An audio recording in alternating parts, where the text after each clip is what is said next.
أعوذ بالله من الشيطان الرجيم.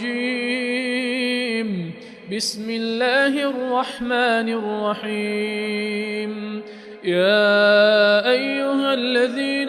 آمنوا أوفوا بالعقود. أحلت لكم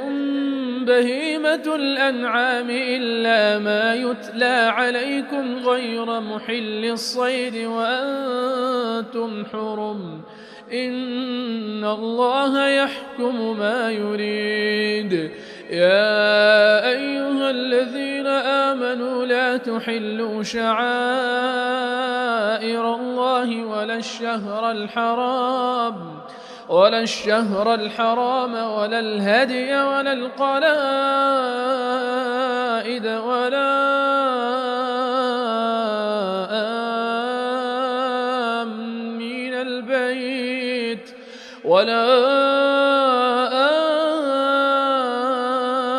آمين البيت الحرام يبتغون فضلا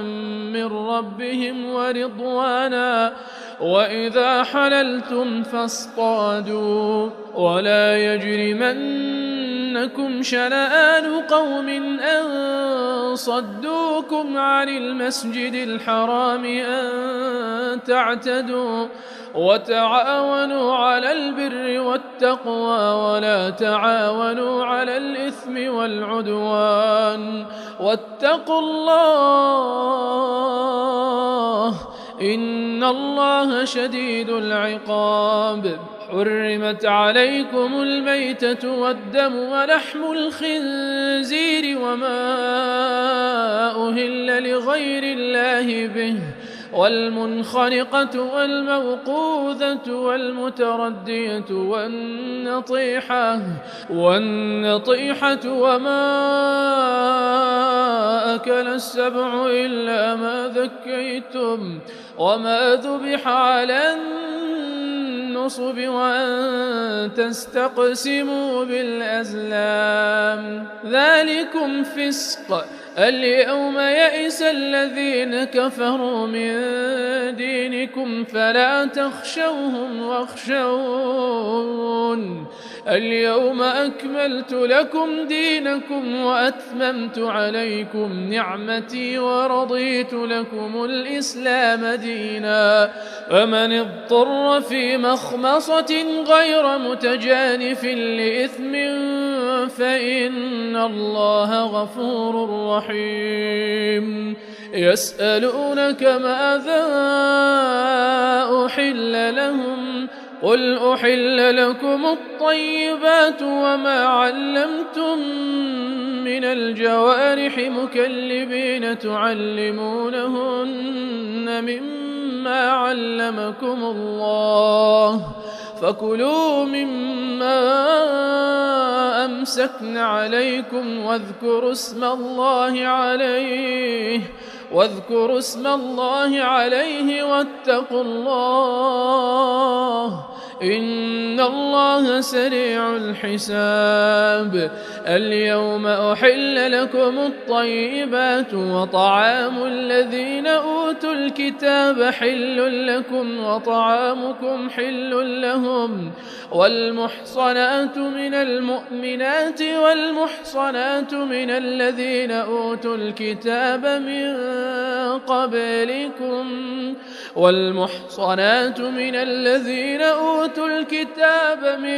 قبلكم إذا آتيتموهن أجورهن محصنين غير مسافحين ولا متخذي أخدان. ومن يكفر بالإيمان فقد حبط عمله وهو في الآخرة من الخاسرين. يا أيها الذين آمنوا إذا قمتم إلى الصلاة فاغسلوا وجوهكم وأيديكم إلى المرافق وامسحوا برؤوسكم وأرجلكم إلى الكعبين وإن كنتم جنبا فاطهروا وإن كنتم مرضى أو على سفر أو جاء أحد منكم من الغائط أو لامستم النساء فلم تجدوا ماء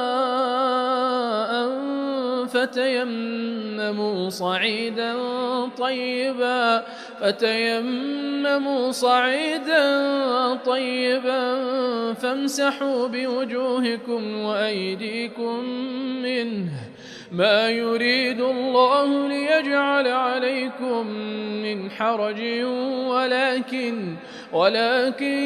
يريد ليطهركم وليتم نعمته عليكم لعلكم تشكرون واذكروا نعمة الله عليكم وميثاقه الذي واثقكم به إذ قلتم سمعنا وأطعنا واتقوا الله إن الله عليم بذات الصدور يا أيها الذين آمنوا كونوا قوامين لله شهداء بالقسط ولا يجرمنكم شنآن قوم على ألا تعدلوا اعدلوا هو أقرب للتقوى واتقوا الله إن الله خبير بما تعملون وعد الله الذين آمنوا وعملوا الصالحات لهم مغفرة وأجر عظيم والذين كفروا وكذبوا بآياتنا أولئك أصحاب الجحيم يا أيها الذين آمنوا اذكروا نعمة الله عليكم إذ هم قوم أن يبسطوا إليكم أيديهم فكف أيديهم عنكم واتقوا الله وعلى الله فليتوكل المؤمنون ولقد أخذ الله ميثاق بني إسرائيل وبعثنا منهم 12 نقيبا وقال الله إني معكم لئن أقمتم الصلاة وآتيتم الزكاة وآمنتم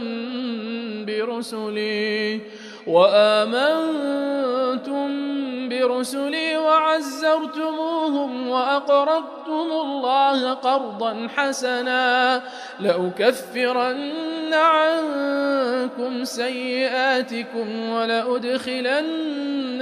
جنات تجري من تحتها الأنهار فمن كفر بعد ذلك منكم فقد ضل سواء السبيل فبما نقضهم ميثاقهم لعناهم وجعلنا قلوبهم قاسية يحرفون الكلم عن مواضعه ونسوا حظا مما ذكروا به ولا تزال تطلع على خائنة منهم إلا قليلا منهم فاعف عنهم واصفح إن الله يحب المحسنين ومن الذين قالوا إنا نصارى وأخذنا ميثاقهم فنسوا حظا مما ذكروا به فأغرينا بينهم العداوة والبغضاء إلى يوم القيامة وسوف ينبئهم الله بما كانوا يصنعون. يا أهل الكتاب قد جاءكم رسولنا يبين لكم كثيرا مما كنتم تخفون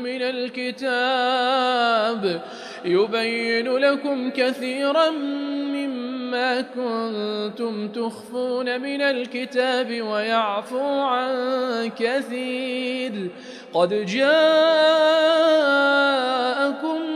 من الله نور وكتاب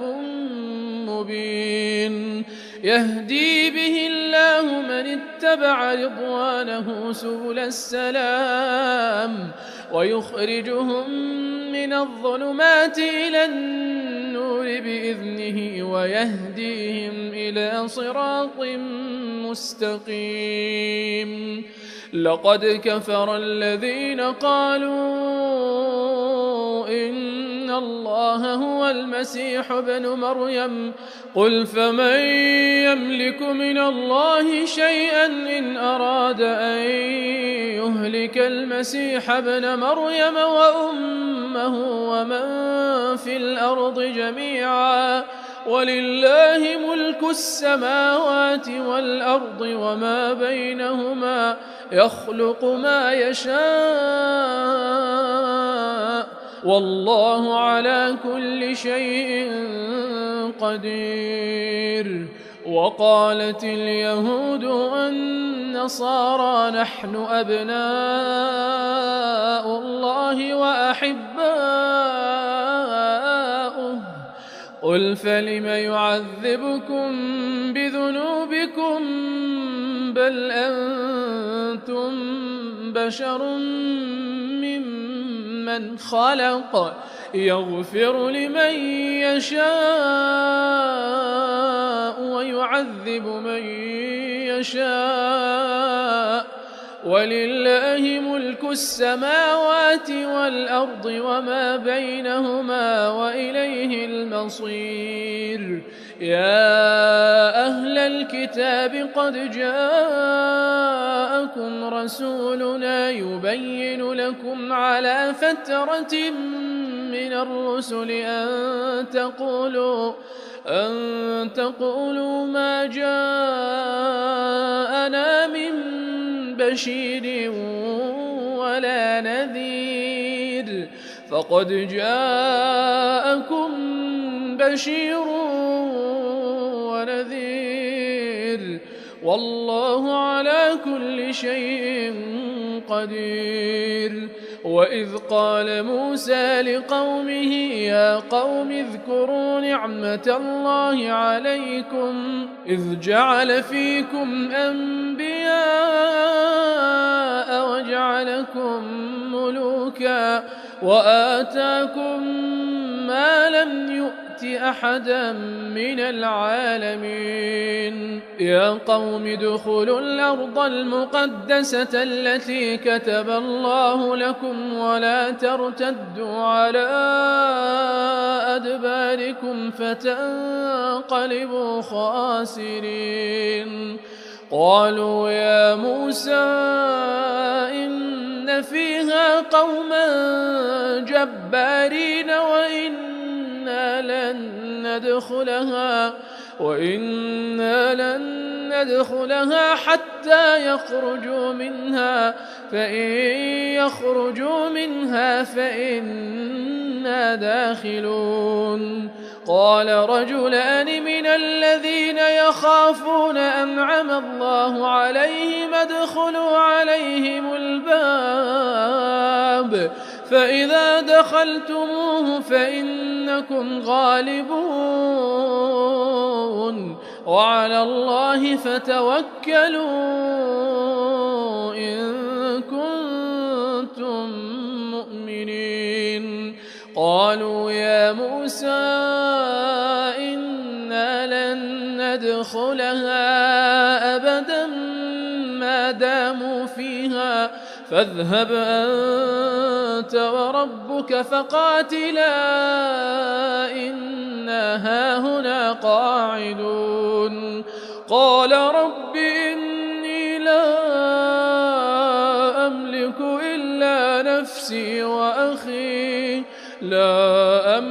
إلا نفسي وأخي فافرق بيننا وبين القوم الفاسقين قال فإنها محرمة عليهم 40 سنة يتيهون في الأرض فلا تأس على القوم الفاسقين واتل عليهم نبأ ابني آدم بالحق إذ قربا قربانا فتقبل من أحدهما ولم يتقبل من الآخر قال لأقتلنك قال إنما يتقبل الله من المتقين لئن بسطت إلي يدك لتقتلني ما أنا بباسط يدي إليك لأقتلك إني أخاف الله رب العالمين إني أريد أن تبوء بإثمي وإثمك فتكون من أصحاب النار وذلك جزاء الظالمين فطوعت له نفسه قتل أخيه فقتله فأصبح من الخاسرين فبعث الله غرابا يبحث في الأرض ليريه كيف يواري سوءة أخيه قال يا ويلتى أعجزت أن أكون مثل هذا الغراب فأواري سوءة أخي فأصبح من النادمين من أجل ذلك كتبنا على بني إسرائيل أنه من قتل نفسا بغير نفس أو فساد في الأرض فكأنما قتل الناس جميعا ومن أحياها فكأنما أحيا الناس جميعا ولقد جاءتهم رسلنا بالبينات ثم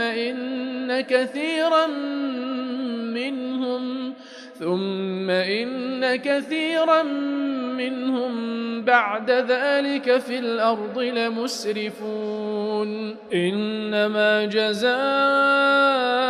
الذين يحاربون الله ورسوله ويسعون في الأرض فسادا أن يقتلوا أو يصلبوا أو تقطع أيديهم وأرجلهم من خلاف أو ينفوا من الأرض ذلك لهم خزي في الدنيا ولهم في الآخرة عذاب عظيم إلا الذين تابوا من قبل أن تقدروا عليهم فاعلموا أن الله غفور رحيم يا أيها الذين آمنوا اتقوا الله وابتغوا إليه الوسيلة وجاهدوا في سبيله لعلكم تفلحون إن الذين كفروا لو أن لهم ما في الأرض جميعا ومثله معه ليفتدوا به من عذاب يوم القيامة ما تقبل منهم ولهم عذاب أليم يريدون أن يخرجوا من النار وما هم بخارجين منها ولهم عذاب مقيم والسارق والسارقة فاقطعوا أيديهما جزاء بما كسبا نكالا من الله والله عزيز حكيم فمن تاب من بعد ظلمه وأصلح فإن الله يتوب عليه إن الله غفور رحيم ألم تعلم أن الله له ملك السماوات والأرض يعذب من يشاء ويغفر لمن يشاء والله على كل شيء قدير يا أيها الرسول لا يحزنك الذين يسارعون في الكفر من الذين قالوا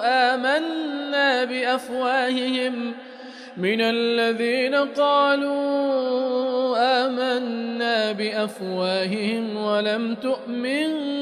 قلوبهم ومن الذين هادوا سماعون للكذب سماعون لقوم آخرين لم يأتوك يحرفون الكلم من بعد مواضعه يقولون إن أوتيتم هذا فخذوه وإن لم تؤتوه فاحذروا ومن يرد الله فتنته فلن تملك له من الله شيئا أولئك الذين لم يرد الله أن يطهر قلوبهم لهم في الدنيا خزي ولهم في الآخرة عذاب عظيم سماعون للكذب أكالون للسحت فإن جاءوك فاحكم بينهم أو أعرض عنهم وإن تعرض عنهم فلن يضروك شيئا وإن حكمت فاحكم بينهم بالقسط إن الله يحب المقسطين وكيف يحكمونك وعندهم التوراة فيها حكم الله ثم يتولون من بعد ذلك وما أولئك بالمؤمنين إنا أنزلنا التوراة فيها هدى ونور يحكم بها النبيون الذين أسلموا للذين هادوا والربانيون والأحبار بما استحفظوا من كتاب الله وكانوا عليه شهداء فلا تخشوا الناس واخشوني ولا تشتروا بآياتي ثمنا قليلا ومن لم يحكم بما أنزل الله فأولئك هم الكافرون وكتبنا عليهم فيها أن النفس بالنفس والعين بالعين والأنف بالأنف والأذن بالأذن والسن بالسن والجروح قصاص فمن تصدق به فهو كفارة له ومن لم يحكم بما أنزل الله فأولئك هم الظالمون وقفينا على آثارهم بعيسى ابن مريم مصدقا لما بين يديه من التوراة وآتيناه الإنجيل فيه هدى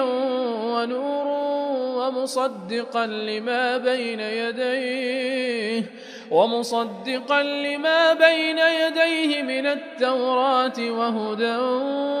وموعظة للمتقين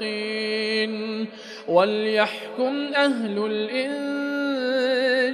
بما أنزل الله فيه ومن لم يحكم بما أنزل الله فأولئك هم الفاسقون وأنزلنا إليك الكتاب بالحق مصدقا لما بين يديه من الكتاب ومهيمنا عليه فاحكم بينهم بما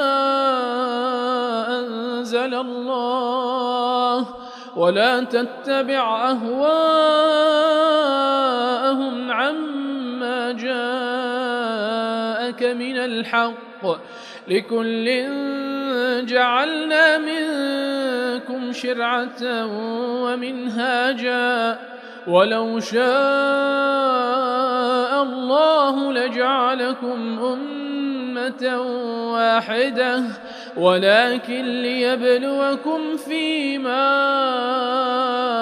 آتاكم فاستبقوا الخيرات إلى الله مرجعكم جميعا فينبئكم بما كنتم فيه تختلفون وأن احكم بينهم بما أنزل الله ولا تتبع أهواءهم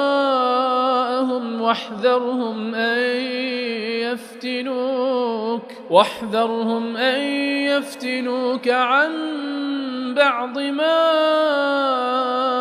أنزل الله إليك فإن تولوا فاعلم أنما يريد الله أن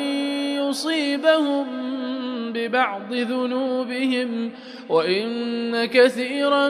من الناس لفاسقون أفحكم الجاهلية يبغون ومن أحسن من الله حكما لقوم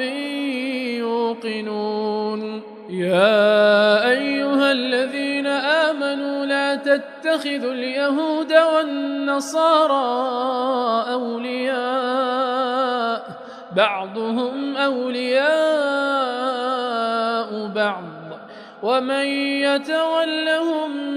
منكم فإنه منهم إن الله لا يهدي القوم الظالمين فترى الذين في قلوبهم مرض يسارعون فيهم يقولون نخشى أن تصيبنا دائرة فعسى الله أن يأتي بالفتح أو أمر من عنده فيصبحوا على ما أسروا في أنفسهم نادمين ويقول الذين آمنوا أهؤلاء الذين أقسموا بالله جهد أيمانهم إنهم لمعكم حبطت أعمالهم فأصبحوا خاسرين يا أيها الذين آمنوا من يرتد منكم عن دينه فسوف يأتي الله بقوم يحبهم ويحبونه أذلة على المؤمنين أعزة على الكافرين يجاهدون في سبيل الله ولا يخافون لومة لائم ذلك فضل الله يؤتيه من يشاء والله واسع عليم إنما وليكم الله ورسوله والذين آمنوا الذين يقيمون الصلاة ويؤتون الزكاة وهم راكعون ومن يتول الله ورسوله والذين آمنوا فإن حزب الله هم الغالبون يا أيها الذين آمنوا لا تتخذوا الذين اتخذوا دينكم هزوا ولعبا من الذين أوتوا الكتاب من قبلكم والكفار أولياء واتقوا الله إن كنتم مؤمنين وإذا ناديتم إلى الصلاة اتخذوها هزوا ولعبا ذلك بأنهم قوم لا يعقلون قل يا أهل الكتاب هل تنقمون منا إلا أن آمنا بالله وما أنزل إلينا وما أنزل من قبل وأن أكثركم فاسقون قل هل أنبئكم بشر من ذلك مثوبة عند الله من لعنه الله وغضب عليه وجعل منهم القردة والخنازير وعبد الطاغوت أولئك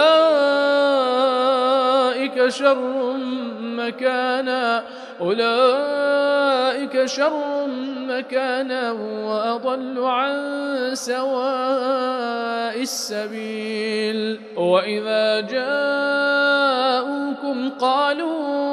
آمنا وقد دخلوا بالكفر وهم قد خرجوا به والله أعلم بما كانوا يكتمون وترى كثيرا منهم يسارعون في الإثم والعدوان وأكلهم السحت لبئس ما كانوا يعملون لولا ينهاهم الربانيون والأحبار عن قولهم الإثم وأكلهم السحت لبئس ما كانوا يصنعون وقالت اليهود يد الله مغلولة غلت أيديهم ولعنوا بما قالوا بل يداه مبسوطتان ينفق كيف يشاء وليزيدن كثيرا منهم ما أنزل إليك من ربك طغيانا وكفرا وألقينا بينهم العداوة والبغضاء إلى يوم القيامة كلما أوقدوا نارا للحرب أطفأها الله ويسعون في الأرض فسادا والله لا يحب المفسدين ولو أن أهل الكتاب آمنوا واتقوا لكفرنا عنهم سيئاتهم ولأدخلناهم جنات النعيم ولو أنهم أقاموا التوراة والإنجيل وما أنزل إليهم من ربهم لأكلوا من فوقهم ومن تحت أرجلهم منهم أمة مقتصدة وكثير منهم ساء ما يعملون يا أيها الرسول بلغ ما أنزل إليك من ربك وإن لم تفعل فما بلغت رسالته والله يعصمك من الناس إن الله لا يهدي القوم الكافرين قل يا أهل الكتاب لستم على شيء حتى تقيموا التوراة والإنجيل وما أنزل إليكم من ربكم وليزيدن كثيرا منهم ما أنزل إليك من ربك طغيانا وكفرا فلا تأس على القوم الكافرين إن الذين آمنوا والذين هادوا والصابئون والنصارى من آمن بالله واليوم الآخر وعمل صالحا فلا خوف عليهم ولا هم يحزنون لقد أخذنا ميثاق بني إسرائيل وأرسلنا إليهم رسلا كلما جاءهم رسول بما لا تهوى أنفسهم فريقا كذبوا وفريقا يقتلون وحسبوا ألا تكون فتنة فعموا وصموا ثم تاب الله عليهم ثم عموا وصموا كثير منهم والله بصير بما يعملون لقد كفر الذين قالوا إن الله هو المسيح ابن مريم وقال المسيح يا بني إسرائيل اعبدوا الله ربي وربكم إنه من يشرك بالله فقد حرم الله عليه الجنة ومأواه النار وما للظالمين من أنصار لقد كفر الذين قالوا إن الله ثالث ثلاثة وما من إله إلا إله واحد وإن لم ينتهوا عما يقولون ليمسن الذين كفروا منهم عذاب أليم أفلا يتوبون إلى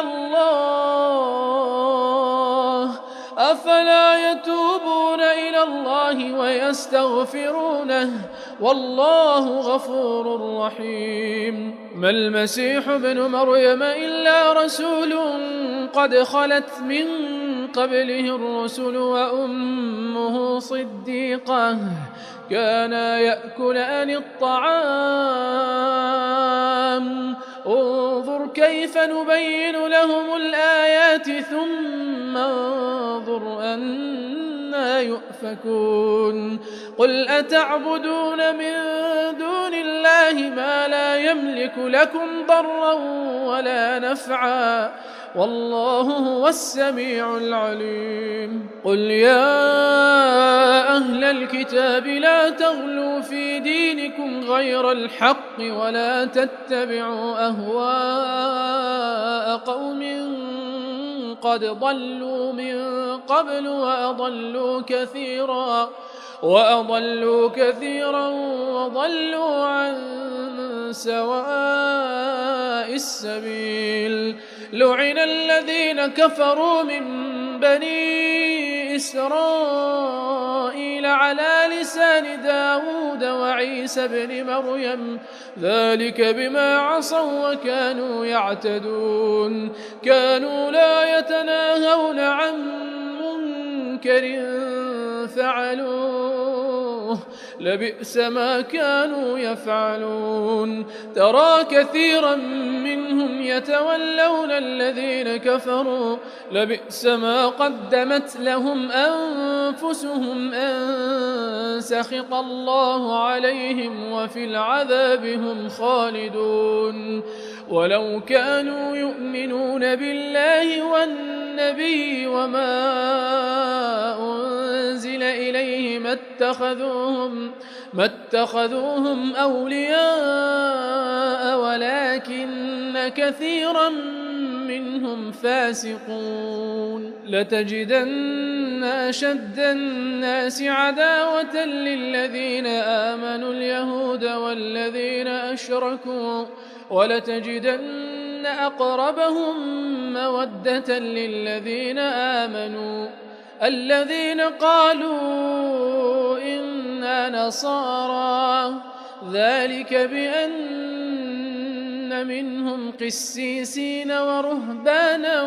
وأنهم لا يستكبرون وإذا سمعوا ما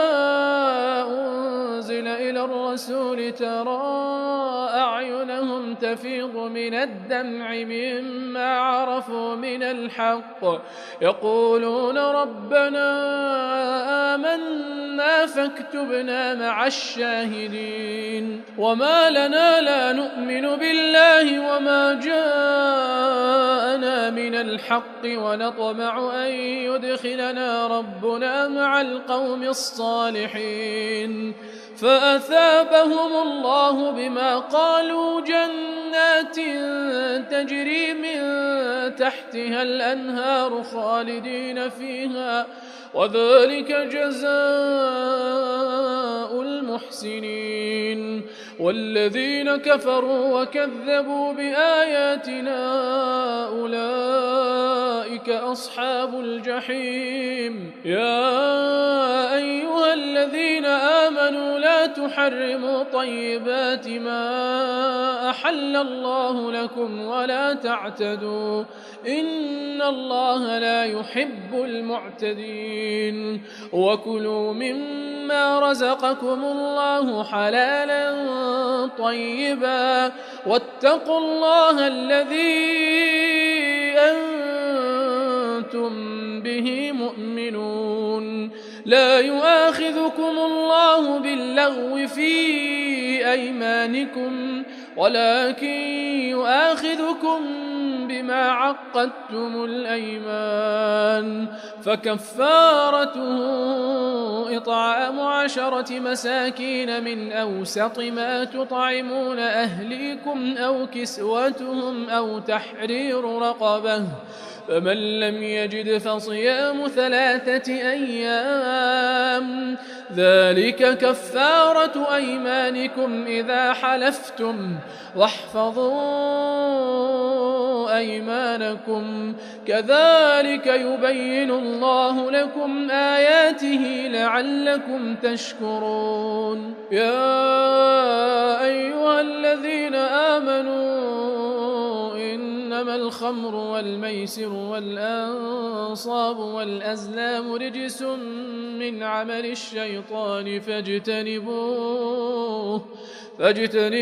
لعلكم تفلحون إنما يريد الشيطان أن يوقع بينكم العداوة والبغضاء في الخمر والميسر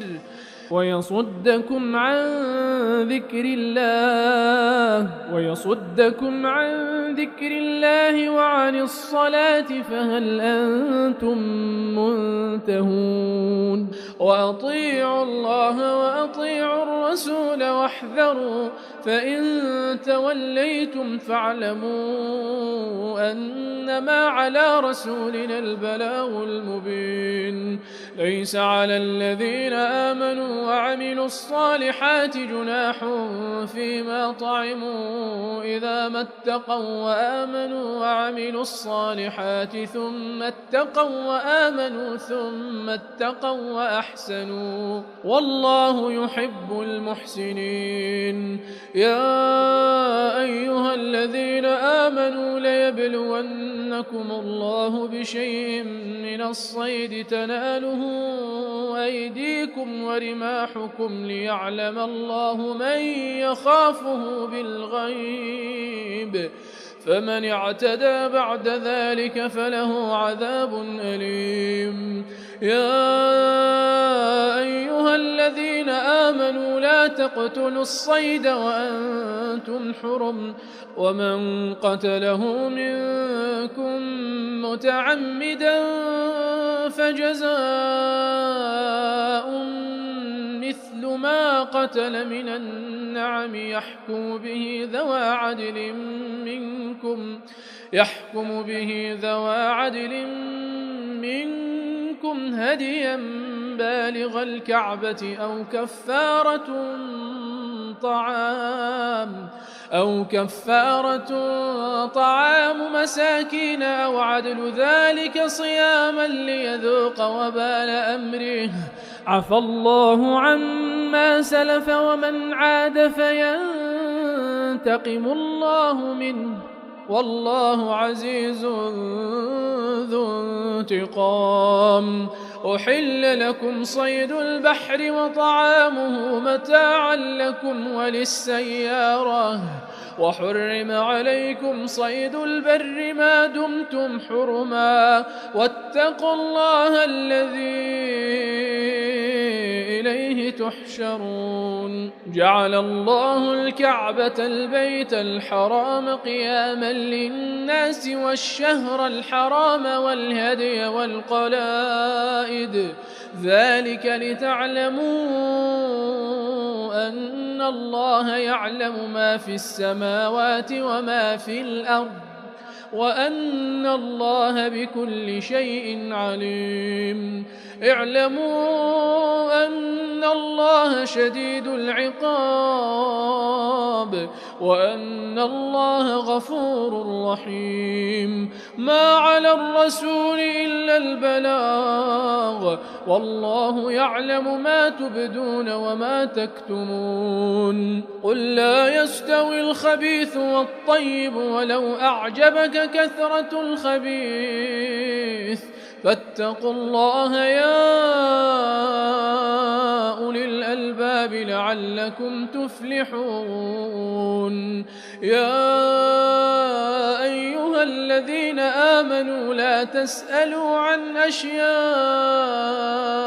إن تبد لكم تسؤكم، وإن تسألوا عنها حين ينزل القرآن تبد لكم عفى الله عنها، والله غفور حليم. قد سألها قوم من قبلكم ثم أصبحوا بها كافرين. ما جعل الله من بحيرة ولا سائبة ولا وصيلة ولا حام، ولكن الذين كفروا يفترون على الله الكذب وأكثرهم لا يعقلون. وإذا قيل لهم تعالوا إلى ما أنزل الله وإلى الرسول قالوا حسبنا ما وجدنا عليه آباءنا، أولو كان آباؤهم لا يعلمون شيئا ولا يهتدون. يا أيها الذين آمنوا عليكم أنفسكم لا يضركم من ضل إذا اهتديتم، إلى الله مرجعكم جميعا فينبئكم بما كنتم تعملون. يا أيها الذين آمنوا شهادة بينكم إذا حضر أحدكم الموت حين الوصية اثنان ذوى عدل منكم منكم أو آخران من غيركم إن أنتم ضربتم في الأرض فأصابتكم مصيبة الموت تحبسونهما من بعد الصلاة فيقسمان بالله إن ارتبتم لا نشتري به ثمنا ولو كان ذا قربى ولا نكتم شهادة الله إنا إذا لمن الآثمين فإن عثر على أنهما استحقا إثما فآخران يقومان مقامهما من الذين استحق عليهم الأوليان فيقسمان بالله لشهادتنا أحق من شهادتهما وما اعتدينا إنا إذا لمن الظالمين ذلك أدنى أن يأتوا بالشهادة على وجهها أو يخافوا أن ترد أيمان بعد أيمانهم واتقوا الله واسمعوا والله لا يهدي القوم الفاسقين يوم يجمع الله الرسل فيقول ماذا أجبتم قالوا لا علم لنا إنك أنت علام الغيوب إذ قال الله يا عيسى ابن مريم اذكر نعمتي عليك وعلى والدتك إذ أيدتك بروح القدس تكلم الناس في المهد وكهلا وإذ علمتك الكتاب والحكمة والتوراة والإنجيل وإذ تخلق من الطين كهيئة الطير بإذني فتنفخ فيها فتكون طيرا بإذني وتبرئ الأكمه والأبرص بإذني وإذ تخرج الموتى بإذني وإذ كففت بني إسرائيل عنك إذ جئتهم بالبينات فقال الذين كفروا منهم إن هذا إلا سحر مبين وإذ أوحيت إلى الحواريين أن آمنوا بي وبرسولي قالوا آمنا واشهد بأننا مسلمون إذ قال الحواريون يا عيسى ابن مريم هل يستطيع ربك أن ينزل علينا مائدة من السماء قال اتقوا الله إن كنتم مؤمنين قالوا نريد أن نأكل منها وتطمئن قلوبنا ونعلم أن قد صدقتنا ونكون عليها من الشاهدين قال عيسى ابن مريم اللهم ربنا أنزل علينا مائدة من السماء تكون لنا عيدا لأولنا وآخرنا وآية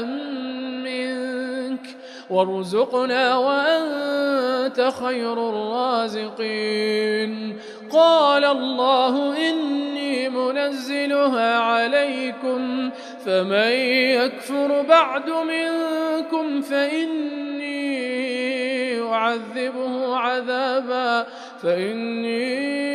أعذبه عذابا لا أعذبه أحدا من العالمين وإذ قال الله يا عيسى ابن مريم أأنت قلت للناس اتخذوني وأمي إلهين من دون الله قال سبحانك ما يكون لي أن أقول ما ليس لي بحق إن كنت قلته فقد علمته تعلم ما في نفسي ولا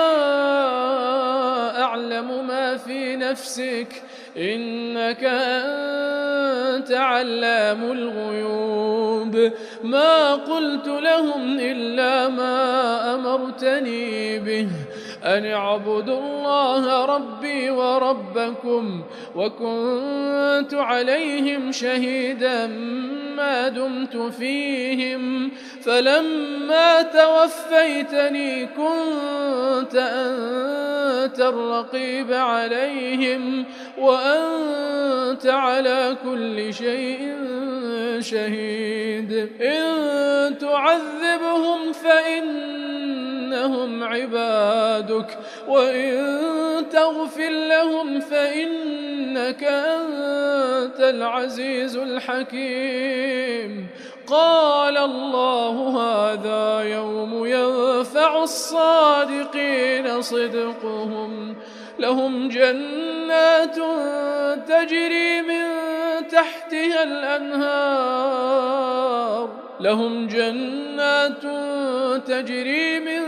تحتها الأنهار خالدين فيها أبدا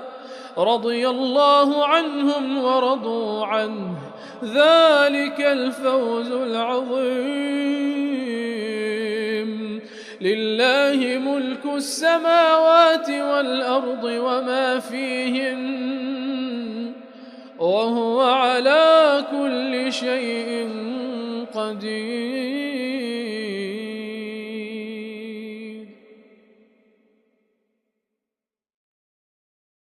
أعوذ بالله من الشيطان الرجيم. بسم الله الرحمن الرحيم. الحمد لله الذي خلق السماوات والأرض وجعل الظلمات والنور ثم الذين كفروا بربهم يعدلون. هو الذي خلقكم من طين ثم قضى أجلا وأجل مسمى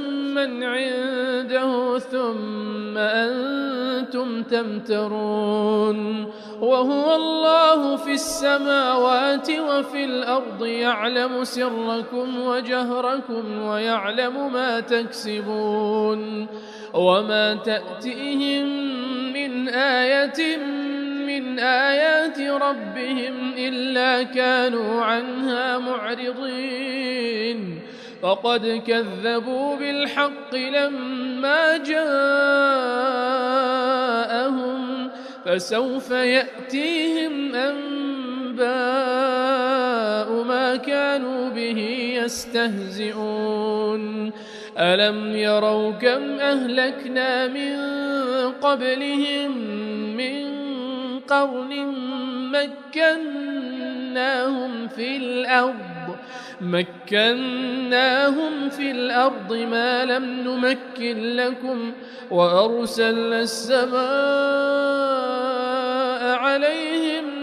مدرارا وجعلنا الأنهار تجري من تحتهم فأهلكناهم بذنوبهم وأنشأنا من بعدهم قرنا آخرين. ولو نزلنا عليك كتابا في قرطاس فلمسوه بأيديهم لقال الذين كفروا إن هذا إلا سحر مبين. وقالوا لولا أنزل عليه ملك ولو أنزلنا ملكا لقضي الأمر ثم لا ينظرون. ولو جعلناه ملكا لجعلناه رجلا وللبسنا عليهم ما يلبسون ولقد استهزئ برسل من قبلك فحاق بالذين سخروا منهم ما كانوا به يستهزئون قل سيروا في الأرض ثم انظروا كيف كان عاقبة المكذبين قل لمن ما في السماوات والأرض قل لله كتب على نفسه الرحمة ليجمعنكم إلى يوم القيامة لا ريب فيه الذين خسروا أنفسهم فهم لا يؤمنون وله ما سكن في الليل والنهار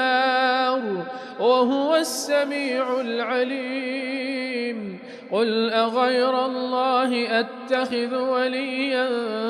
فاطر السماوات والأرض وهو يطعم ولا يطعم قل إني أمرت أن أكون أول من أسلم ولا تكونن من المشركين قل إني أخاف إن عصيت ربي عذاب يوم عظيم من يصرف عنه يومئذ فقد رحمه وذلك الفوز المبين وإن يمسسك الله بضر فلا كاشف له إلا هو وإن يمسسك بخير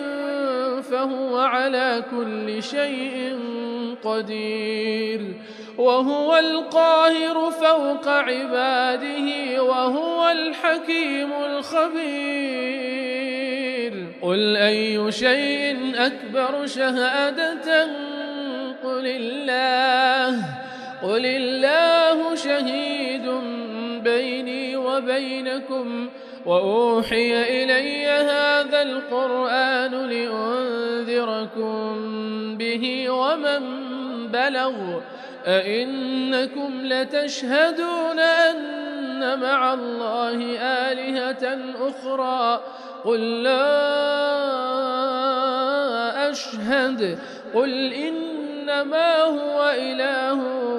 واحد وإنني بريء مما تشركون الذين آتيناهم الكتاب يعرفونه كما يعرفون أبناءهم الذين خسروا أنفسهم فهم لا يؤمنون ومن أظلم ممن افترى على الله كذبا أو كذب بآياته إنه لا يفلح الظالمون ويوم نحشرهم جميعا ثم نقول للذين أشركوا أين شركاؤكم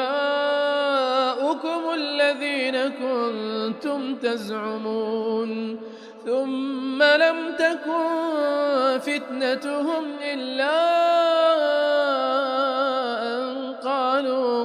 إلا أن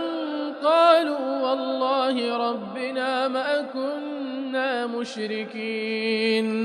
انظر كيف كذبوا على أنفسهم وضل عنهم ما كانوا يفترون ومنهم من يستمع إليك وجعلنا على قلوبهم أكنة أن يفقهوه وفي آذانهم وقرا وإن يروا كل آية لا يؤمنوا بها حتى إذا جاءوك يجادلونك يقول الذين كفروا إن هذا إلا أساطير الأولين الأولين وهم ينهون عنه وينأون عنه وإن يهلكون إلا أنفسهم وما يشعرون ولو ترى إذ وقفوا على النار فقالوا يا ليتنا نرد ولا نكذب بآيات ربنا ونكون من المؤمنين بل بدا لهم ما كانوا يخفون من قبل ولو ردوا لعادوا لما نهوا عنه وإنهم لكاذبون وقالوا إن هي إلا حياتنا الدنيا وما نحن بمبعوثين ولو ترى إذ وقفوا على ربهم قال أليس هذا بالحق قالوا بلى وربنا قال فذوقوا العذاب بما كنتم تكفرون قد خسر الذين كذبوا بلقاء الله حتى إذا جاءتهم الساعة بغتة قالوا يا حسرتنا على ما فرطنا فيها وهم يحملون أوزارهم على ظهورهم ألا ساء ما يزرون وما الحياة الدنيا إلا لعب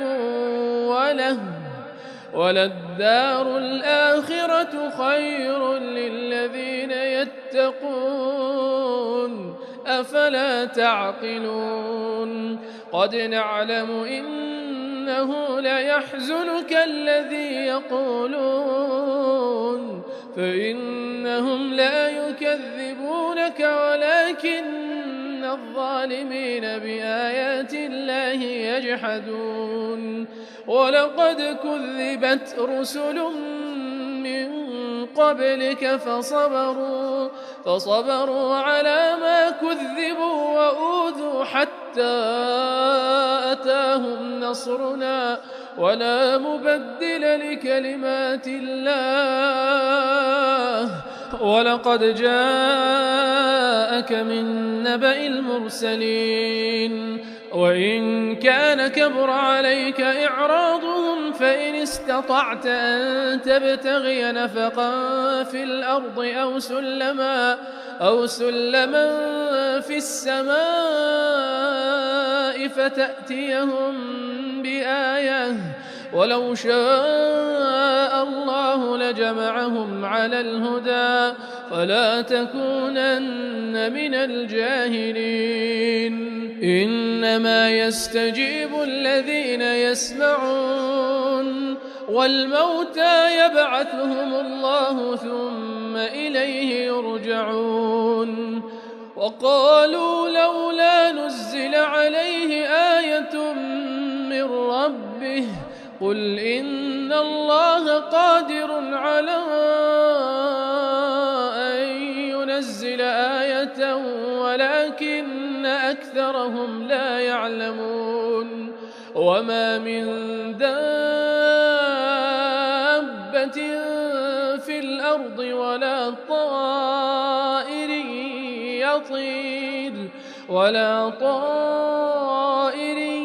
يطير بجناحيه إلا أمثالكم ما فرطنا في الكتاب من شيء ثم إلى ربهم يحشرون والذين كذبوا بآياتنا صم وبكم في الظلمات من يشاء الله يضلله ومن يشاء يجعله على صراط مستقيم قل أرأيتكم إن أتاكم عذاب الله أو أتتكم الساعة أغير الله تدعون إن كنتم صادقين بل إياه تدعون فيكشف ما تدعون إليه إن شاء وتنسون ما تشركون ولقد أرسلنا إلى أمم من قبلك فأخذناهم بالبأساء والضراء لعلهم يتضرعون فلولا إذ جاءهم بأسنا تضرعوا ولكن قست قلوبهم وزين لهم الشيطان ما كانوا يعملون فلما نسوا ما ذكروا به فتحنا عليهم أبواب كل شيء حتى إذا فرحوا بما أوتوا أخذناهم بغتة فإذا هم مبلسون فقطع دابر القوم الذين ظلموا والحمد لله رب العالمين قل أرأيتم إن أخذ الله سمعكم وأبصاركم وختم على قلوبكم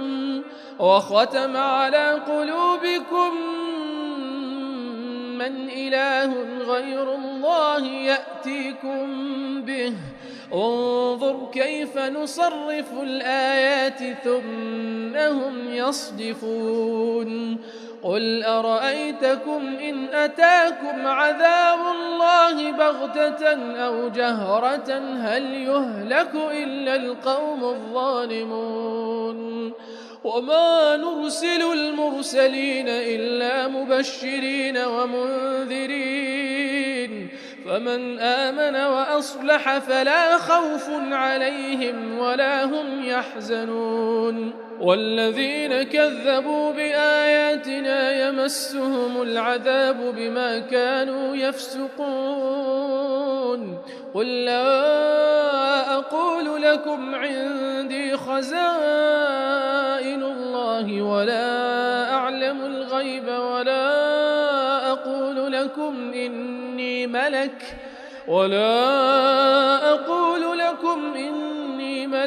إن أتبع إلا ما يوحى إلي قل هل يستوي الأعمى والبصير أفلا تتفكرون وأنذر به الذين يخافون أن يحشروا إلى ربهم ليس لهم من دونه ولي ولا شفيع لعلهم يتقون ولا تطرد الذين يدعون ربهم بالغداة والعشي يريدون وجهه ما عليك من حسابهم من شيء وما من حسابك عليهم من شيء فتطردهم فتكون من الظالمين وكذلك فتنا بعضهم ببعض ليقولوا أهؤلاء من الله عليهم من بيننا أليس الله بأعلم بالشاكرين وإذا جاءك الذين يؤمنون بآياتنا فقل سلام عليكم كتب ربكم على نفسه الرحمة أنه من عمل منكم سوءا بجهالة ثم تاب من بعده وأصلح فأنه غفور رحيم وكذلك نفصل الآيات ولتستبين سبيل المجرمين قل إني نهيت أن أعبد الذين تدعون من دون الله قل لا أتبع أهواءكم قد ضللت إذا وما أنا من المهتدين قل إني على بينة من ربي وكذبتم به ما عندي ما تستعجلون به إن الحكم إلا لله يقص الحق وهو خير الفاصلين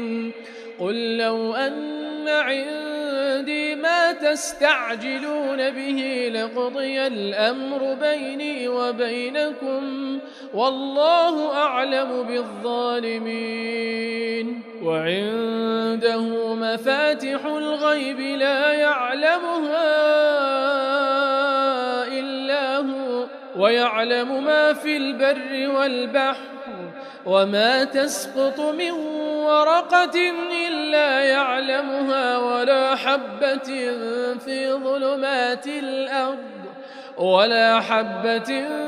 في ظلمات الأرض ولا رطب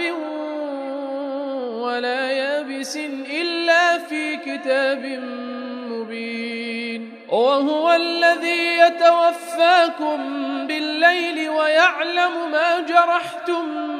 بالنهار ثم يبعثكم فيه ليقضى أجل مسمى ثم إليه مرجعكم ثم ينبئكم بما كنتم تعملون وهو القاهر فوق عباده ويرسل عليكم حفظه حتى إذا جاء أحدكم الموت توفته رسلنا وهم لا يفرطون ثم ردوا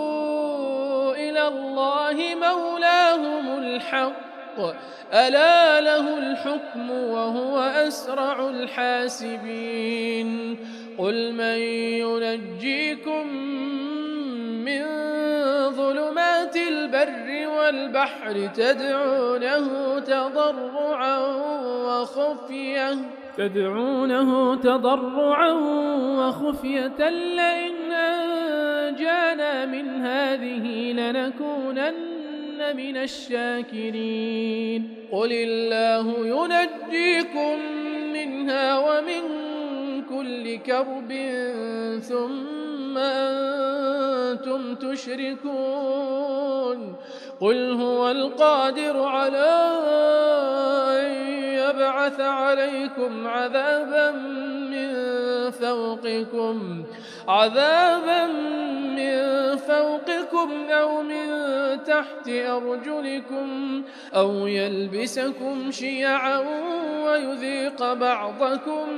بأس بعض انظر كيف نصرف الآيات لعلهم يفقهون وكذب به قومك وهو الحق قل لست عليكم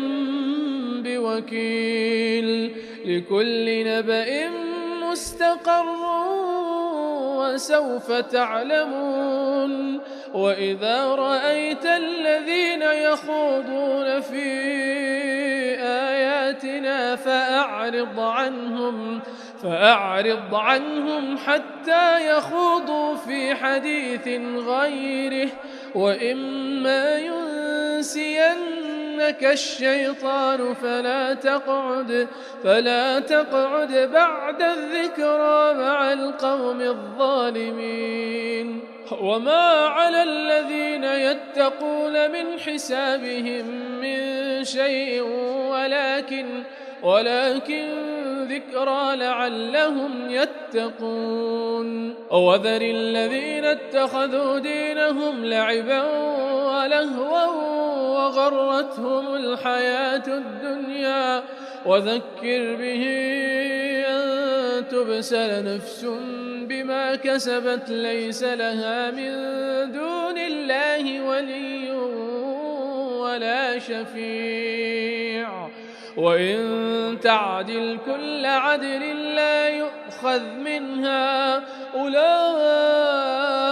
الذين أبسلوا بما كسبوا لهم شراب من حميم وعذاب أليم بما كانوا يكفرون قل أندعو من دون الله ما لا ينفعنا ولا يضرنا ونرد على أعقابنا بعد إذ هدانا الله كالذي استهوته الشياطين في الأرض حيران له أصحاب يدعونه إلى الهدى ائتنا قل إن هدى الله هو الهدى وأمرنا لنسلم لرب العالمين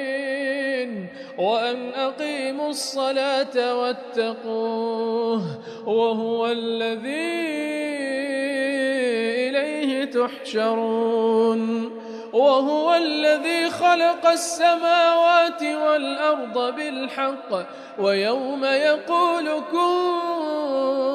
فيكون قوله الحق وله الملك يوم ينفخ في الصور عالم الغيب والشهادة وهو الحكيم الخبير وإذ قال إبراهيم لأبيه آزر أتتخذ أصناما آلهة إني أراك وقومك في ضلال مبين وكذلك نري إبراهيم ملكوت السماوات والأرض وليكون من الموقنين فلما جن عليه الليل رأى كوكبا قال هذا ربي فلما أفل قال لا أحب الآفلين فلما رأى القمر بازغا قال هذا ربي فلما أفل قال لئن لم يهدني ربي لأكونن من القوم الضالين فلما رأى الشمس بازغة قال هذا ربي هذا أكبر فلما أفلت قال يا قوم إني بريء مما تشركون إني وجهت وجهي للذي فطر السماوات والأرض حنيفا وما أنا من المشركين وحاجه قومه قال أتحاجوني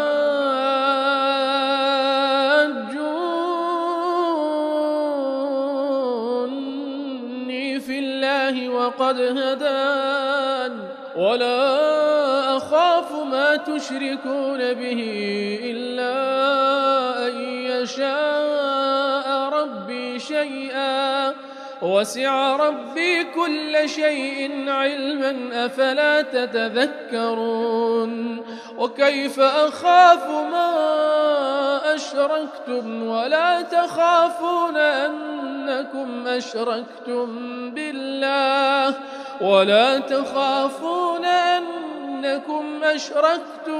بالله ما لم ينزل به عليكم سلطانا فأي الفريقين أحق بالأمن إن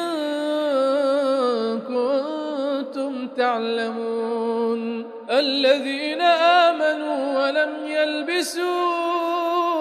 إيمانهم بظلم الفلك أولئك لهم الأمن وهم مهتدون وتلك حجتنا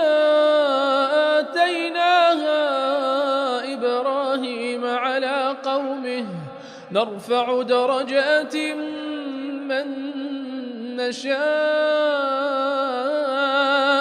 إن ربك حكيم عليم ووهبنا له إسحاق ويعقوب كلا هدينا ونوحا هدينا من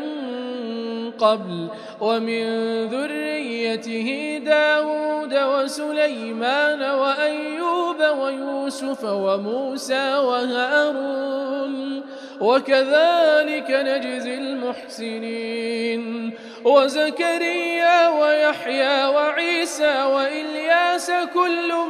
من الصالحين وإسماعيل واليسع ويونس ولوطا وكلا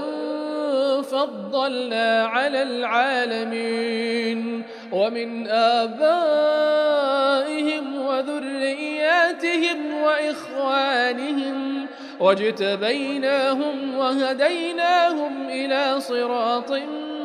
مستقيم ذلك هدى الله يهدي به من يشاء من عباده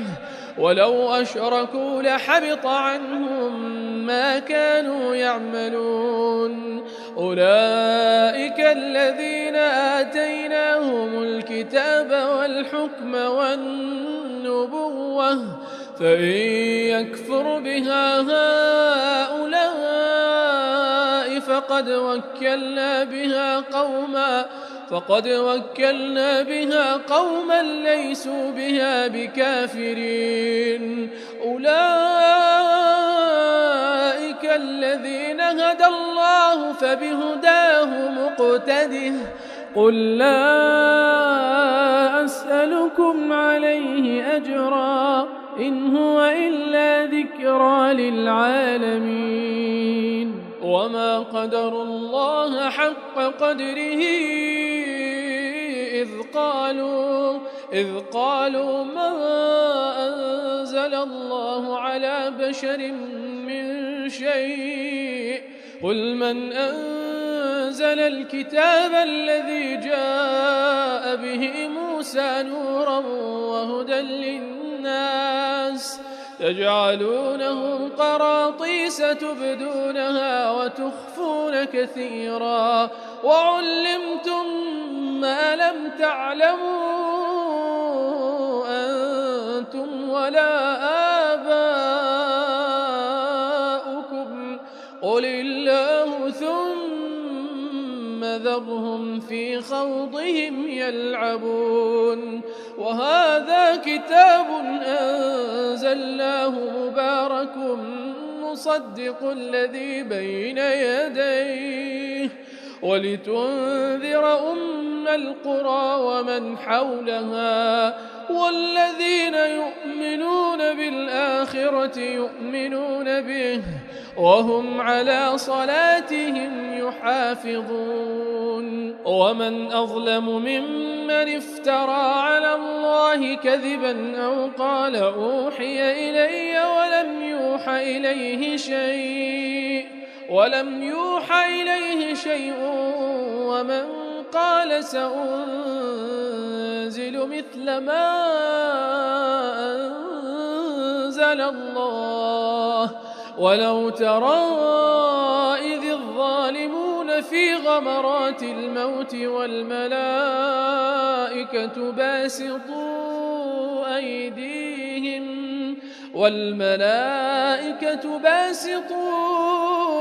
أيديهم أخرجوا أنفسكم اليوم تجزون عذاب الهون بما كنتم تقولون على الله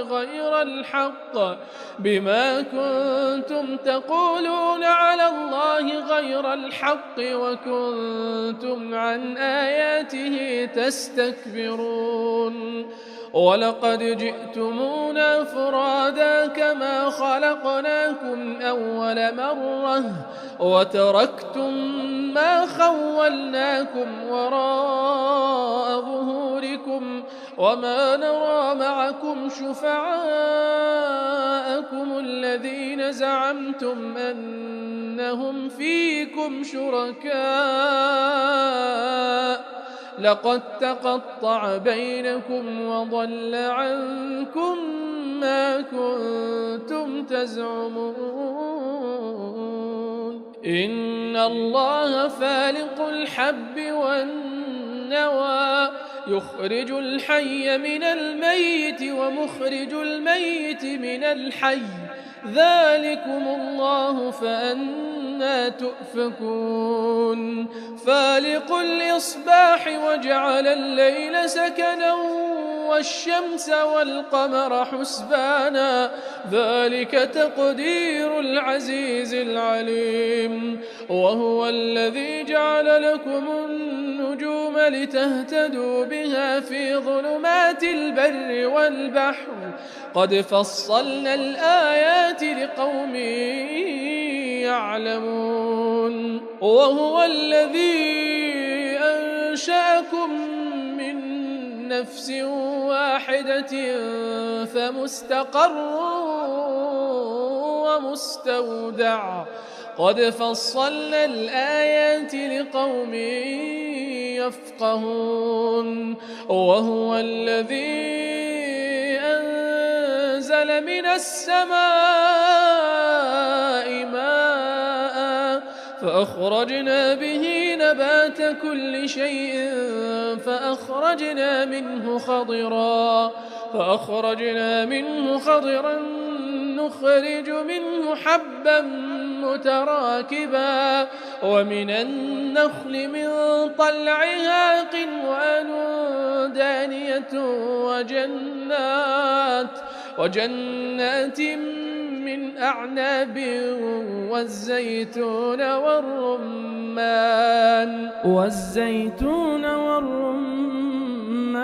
مشتبها وغير متشابه انظروا إلى ثمره إذا أثمر وينعه إن في ذلكم لآيات لقوم يؤمنون وجعلوا لله شركاء الجن وخرقوا له بنين وبنات بغير علم سبحانه وتعالى عما يصفون بديع السماوات والأرض أنى يكون له ولد ولم تكن له صاحبة وخلق كل شيء وهو بكل شيء عليم ذلكم الله ربكم لا إله إلا هو خالق كل شيء فاعبدوه وهو على كل شيء وكيل لا تدركه الأبصار وهو يدرك الأبصار وهو اللطيف الخبير قد جاءكم بصائر من ربكم فمن أبصر فلنفسه ومن عمي فعليها وما أنا عليكم بحفيظ وكذلك نصرف الآيات وليقولوا درست ولنبينه لقوم يعلمون اتبع ما أوحي إليك من ربك لا إله إلا هو وأعرض عن المشركين ولو شاء الله ما أشركوا وما جعلناك عليهم حفيظا وما أنت عليهم بوكيل ولا تسبوا الذين يدعون من دون الله فيسبوا الله عدوا بغير علم كذلك زينا لكل أمة عملهم ثم إلى ربهم مرجعهم فينبئهم بما كانوا يعملون وأقسموا بالله جهد أيمانهم لئن جاءتهم آية ليؤمنن بها قل إنما الآيات عند الله وما يشعركم أنها إذا جاءت لا يؤمنون ونقلب أفئدتهم وأبصارهم كما لم يؤمنوا به أول مرة ونذرهم في طغيانهم يعمهون ولو أننا نزلنا إليهم الملائكة وكلمهم الموتى وحشرنا عليهم كل شيء قبلا ما كانوا ليؤمنوا إلا أن يشاء الله ولكن أكثرهم يجهلون وكذلك جعلنا لكل نبي عدوا شياطين الإنس والجن يوحي بعضهم إلى بعض زخرف القول غرورا ولو شاء ربك ما فعلوه فذرهم وما يفترون ولتصغى إليه أفئدة الذين لا يؤمنون بالآخرة وليرضوه وليقترفوا ما هم مقترفون أفغير الله أبتغي حكما وهو الذي أنزل إليكم الكتاب مفصلا والذين آتيناهم الكتاب يعلمون أنه منزل من ربك بالحق فلا تكونن من الممترين وتمت كلمة ربك صدقا وعدلا لا مبدل لكلماته وهو السميع العليم وإن تطع أكثر من في الأرض يضلوك عن سبيل الله إن يتبعون إلا الظن وإن هم إلا يخرصون إن ربك هو أعلم من يضل عن سبيله وهو أعلم بالمهتدين فكلوا مما ذكر اسم الله عليه إن كنتم بآياته مؤمنين وما لكم ألا تأكلوا مما ذكر اسم الله عليه وقد فصل لكم ما حرم عليكم إلا ما اضطررتم إليه وذروا ظاهر الإثم وباطنه إن الذين يكسبون الإثم سيجزون بما كانوا يقترفون ولا تأكلوا مما لم يذكر اسم الله عليه وإنه لفسق وإن الشياطين ليوحون إلى أوليائهم ليجادلوكم وإن أطعتموهم إنكم لمشركون أومن كان ميتا فأحييناه وجعلنا له نورا يمشي به في الناس كمن مثله في الظلمات ليس بخارج منها كذلك زين للكافرين ما كانوا يعملون وكذلك جعلنا في كل قرية أكابر مجرميها ليمكروا فيها وما يمكرون إلا بأنفسهم وما يشعرون وإذا جاءتهم آية قالوا لن نؤمن حتى نؤتى مثل ما أوتي رسل الله أعلم حيث يجعل رسالته سيصيب الذين أجرموا صغار عند الله وعذاب شديد بما كانوا يمكرون فمن يرد الله أن يهديه يشرح صدره للإسلام ومن يرد أن يضله يجعل صدره ضيقا حرجا كأنما يصعد في السماء كذلك يجعل الله الرجس على الذين لا يؤمنون وهذا صراط ربك مستقيما قد فصلنا الآيات لقوم يذكرون لهم دار السلام عند ربهم وهو وليهم بما كانوا يعملون ويوم يحشرهم جميعا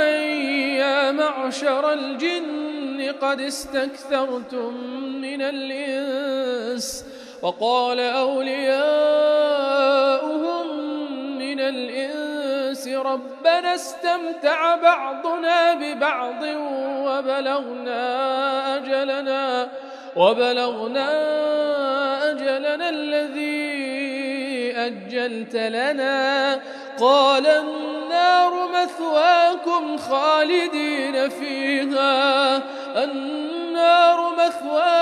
خالدين فيها إلا ما شاء الله إن ربك حكيم عليم وكذلك نولي بعض الظالمين بعضا بما كانوا يكسبون يا معشر الجن والإنس ألم يأتكم رسل منكم يقصون عليكم آياتي وينذرونكم لقاء يومكم هذا قالوا شهدنا على أنفسنا وغرتهم الحياة الدنيا وشهدوا على أنفسهم أنهم كانوا كافرين ذلك أن لم يكن ربك مهلك القرى بظلم وأهلها غافلون ولكل درجات مما عملوا وما ربك بغافل عما يعملون وربك الغني ذو الرحمة إن يشأ يذهبكم ويستخلف من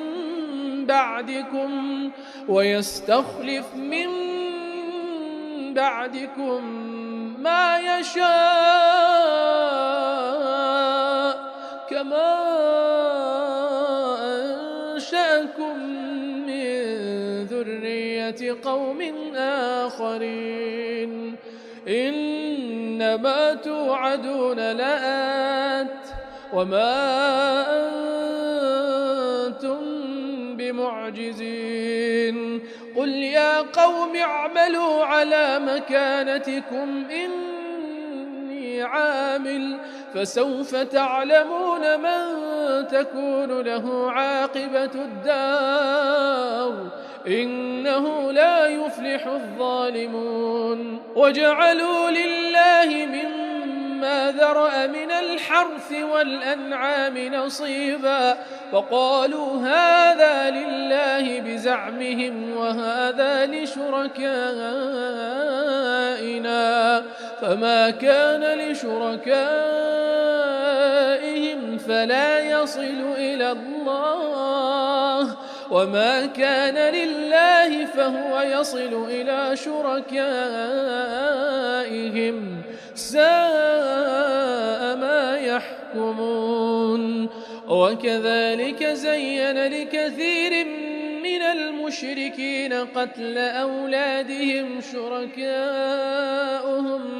ليردوهم وليلبسوا عليهم دينهم ولو شاء الله ما فعلوه فذرهم وما يفترون وقالوا هذه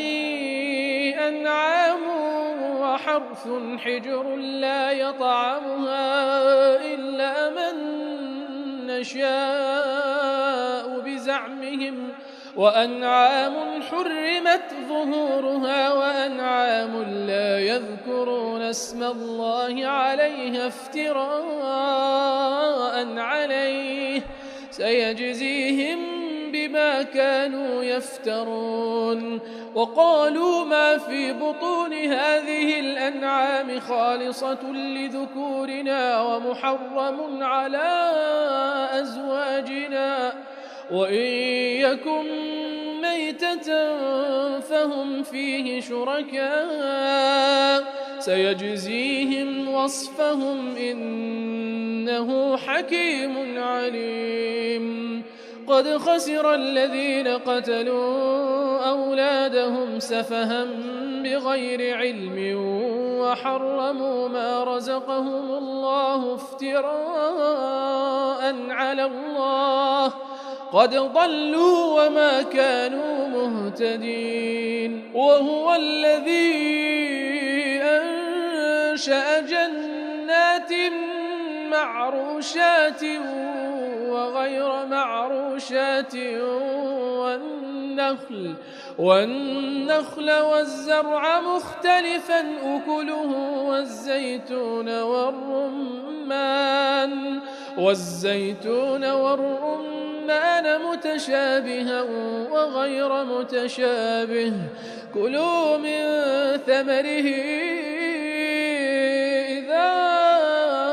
أثمر وآتوا حقه يوم حصاده ولا تسرفوا إنه لا يحب المسرفين ومن الأنعام حمولة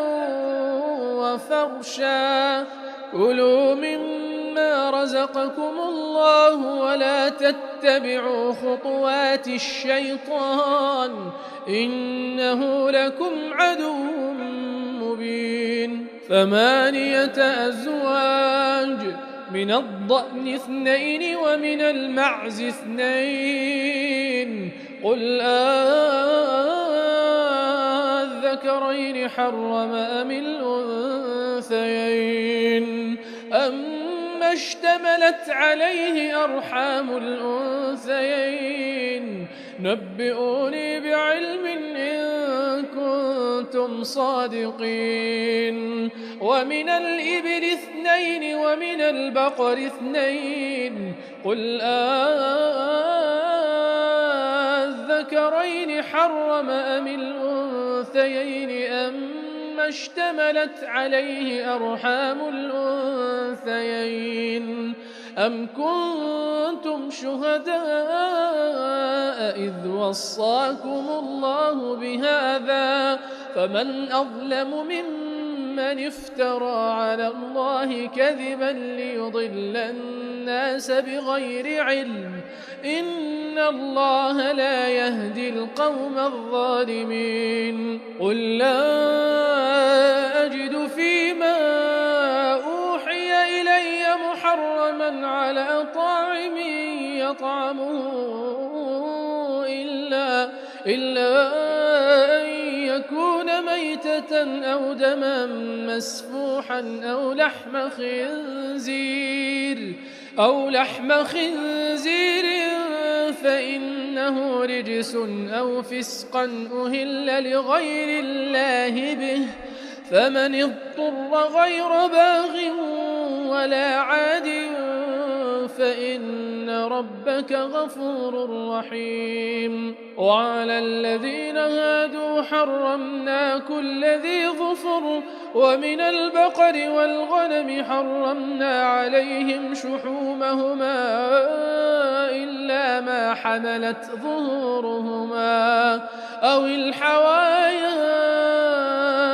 أو ما اختلط بعظم، ذلك جزيناهم ببغيهم وإنا لصادقون. فإن كذبوك فقل ربكم ذو رحمة واسعة ولا يرد بأسه عن القوم المجرمين. سيقول الذين أشركوا لو شاء الله ما أشركنا ولا آباؤنا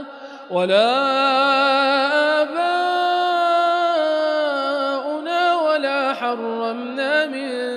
شيء، كذلك كذب الذين من قبلهم حتى ذاقوا بأسنا. قل هل عندكم من علم فتخرجوه لنا؟ إن تتبعون إلا الظن وإن أنتم إلا تخرصون. قل فلله الحجة البالغة، فلو شاء لهداكم أجمعين. قل هلم شهداءكم الذين يشهدون أن الله حرم هذا، فإن شهدوا فلا تشهد معهم ولا تتبع أهواء الذين كذبوا بآياتنا والذين لا يؤمنون بالآخرة وهم بربهم يعدلون. قل تعالوا أتل ما حرم ربكم عليكم ألا تشركوا به شيئا وبالوالدين إحسانا ولا تقتلوا أولادكم من إملاق، نحن نرزقكم وإياهم، ولا تقربوا الفواحش ما ظهر منها وما بطن، ولا تقتلوا النفس التي حرم الله إلا بالحق، ذلكم وصاكم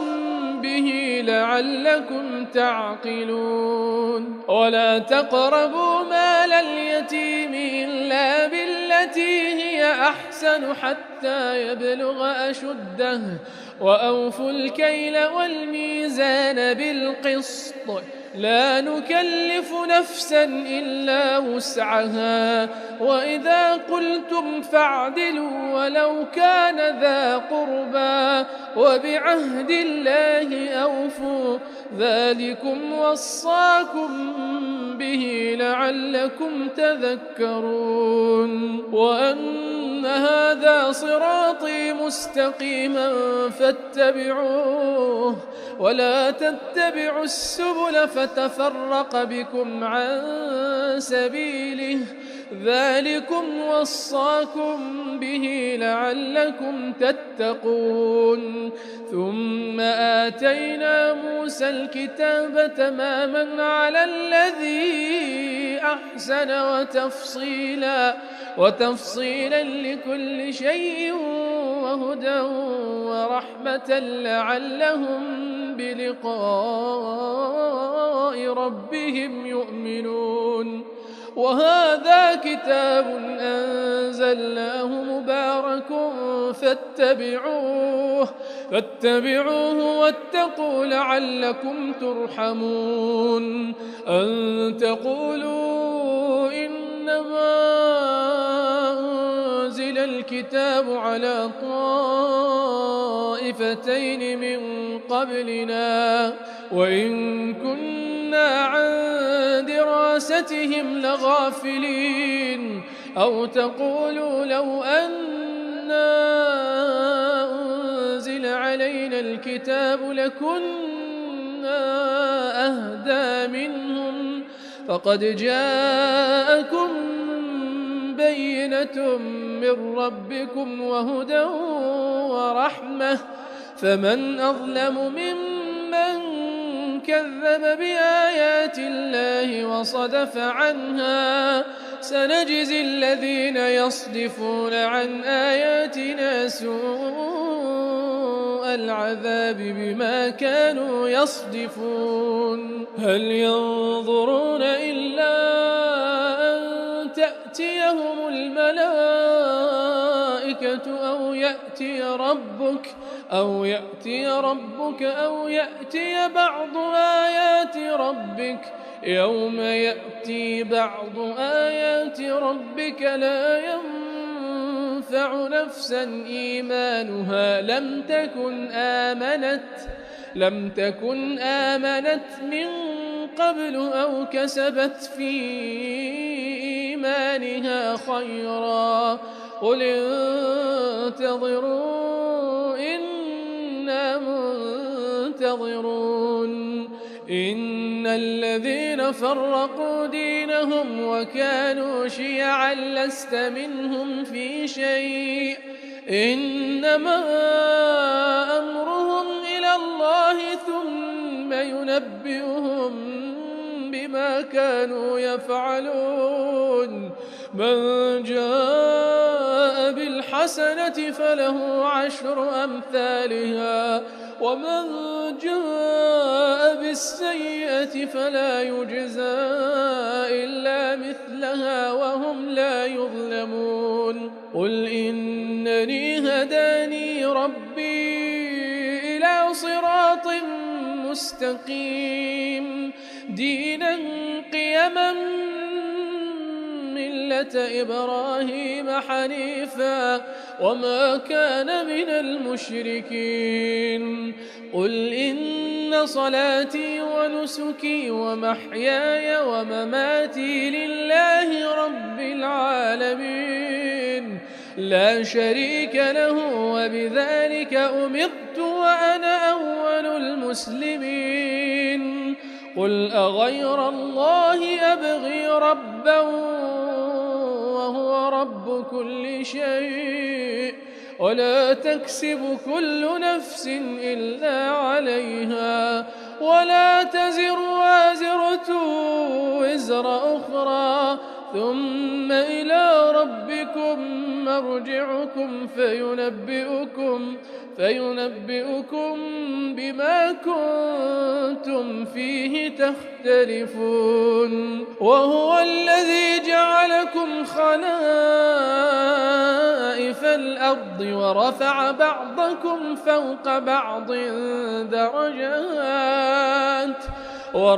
بعضكم فوق بعض درجات ليبلوكم فيما آتاكم إن ربك سريع العقاب وإنه لغفور رحيم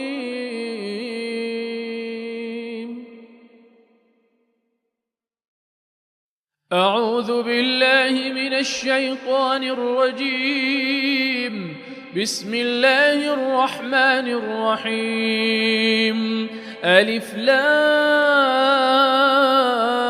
را تلك آيات الكتاب المبين إنا أنزلناه قرآنا عربيا لعلكم تعقلون نحن نقص عليك أحسن القصص بما أوحينا إليك هذا القرآن وإن كنت من قبله لمن الغافلين إذ قال يوسف لأبيه يا أبت إني رأيت 11 كوكبا 11 كوكبا والشمس والقمر رأيتهم لي ساجدين قال يا بني لا تقصص رؤياك على إخوتك فيكيدوا لك كيدا إن الشيطان للإنسان عدو مبين وكذلك يجتبئك ربك ويعلمك من تأويل الأحاديث ويتم نعمته عليك وعلى آل يعقوب كما أتمها على أبويك من قبل إبراهيم وإسحاق إن ربك عليم حكيم لقد كان في يوسف وإخوته آيات للسائلين إذ قالوا ليوسف وأخوه أحب إلى أبينا منا ونحن عصبة إن أبانا لفي ضلال مبين اقتلوا يوسف أو اطرحوه أرضا يخل لكم وجه أبيكم وتكونوا من بعده قوما صالحين قال قائل منهم لا تقتلوا يوسف وألقوه في غيابة الجب يلتقطه بعض السيارة إن كنتم فاعلين قالوا يا أبانا ما لك لا تأمنا على يوسف وإنا له لناصحون أرسله معنا غدا يرتع ويلعب وإنا له لحافظون قال إني ليحزنني أن تذهبوا به وأخاف أن يأكله الذئب وأنتم عنه غافلون قالوا لئن أكله الذئب ونحن عصبة إنا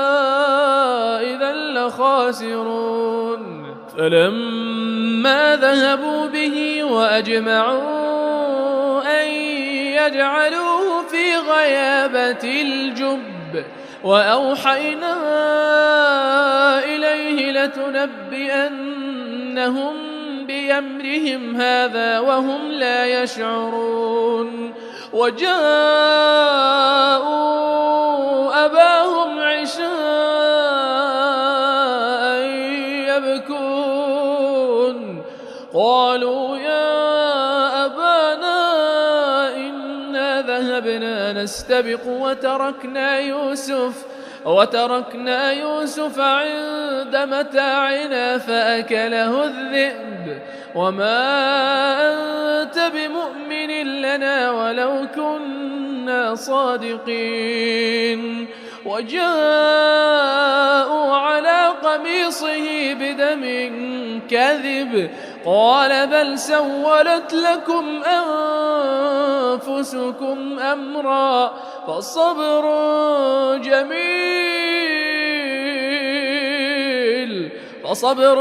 جميل والله المستعان على ما تصفون وجاءت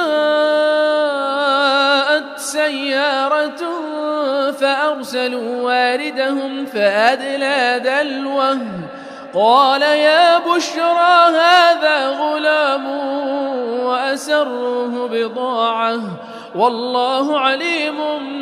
بما يعملون وشروه بثمن بخس دراهم معدودة وكانوا فيه من الزاهدين وقال الذي اشتراه من مصر لامرأته أكرمي مثواه أكرمي مثواه عسى أن ينفعنا أو نتخذه ولدا وكذلك مكنا ليوسف في الأرض ولنعلمه من تأويل الأحاديث والله غالب على أمره ولكن أكثر الناس لا يعلمون ولما بلغ أشده آتيناه حكما وعلما وكذلك نجزي المحسنين وراودته التي هو في بيتها عن نفسه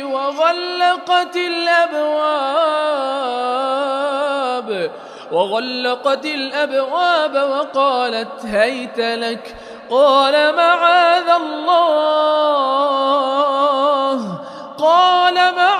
الله إنه ربي أحسن مثواي إنه لا يفلح الظالمون ولقد همت به وهم بها لولا أن رأى برهان ربه كذلك لنصرف عنه السوء والفحشاء إنه من عبادنا المخلصين واستبق الباب وقدت قميصه من دبر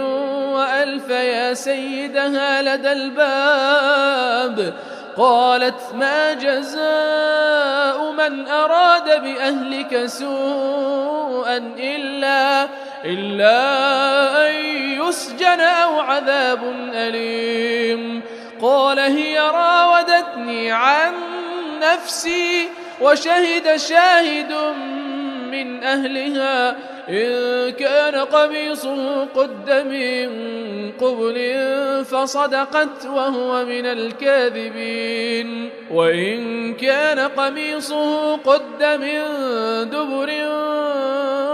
فكذبت وهو من الصادقين فلما رأى قميصه قد من دبر قال إنه من كيدكن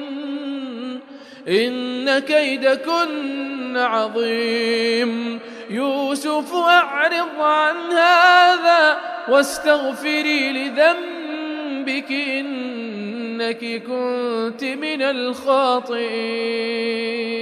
وقال نسوة في المدينة امرأة العزيز تراود فتاها عن نفسه قد شغفها حبا إنا لنراها في ضلال مبين فلما سمعت بمكرهن أرسلت إليهن وأعتدت لهن متكئا وآتت كل واحدة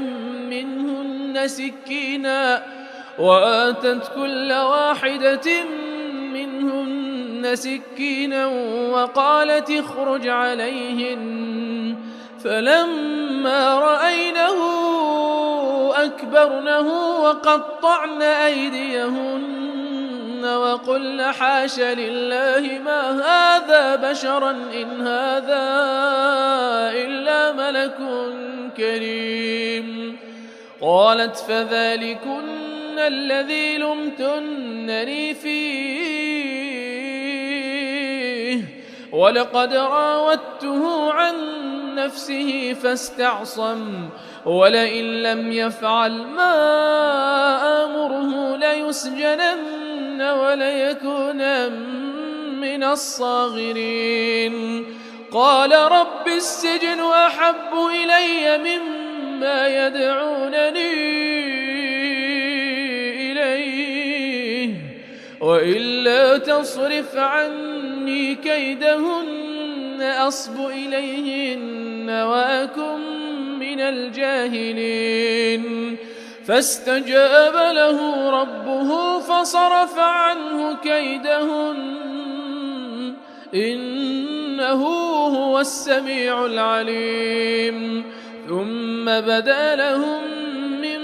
بعد ما رأوا الآيات ليسجننه حتى حين. ودخل معه السجن فتيان قال أحدهما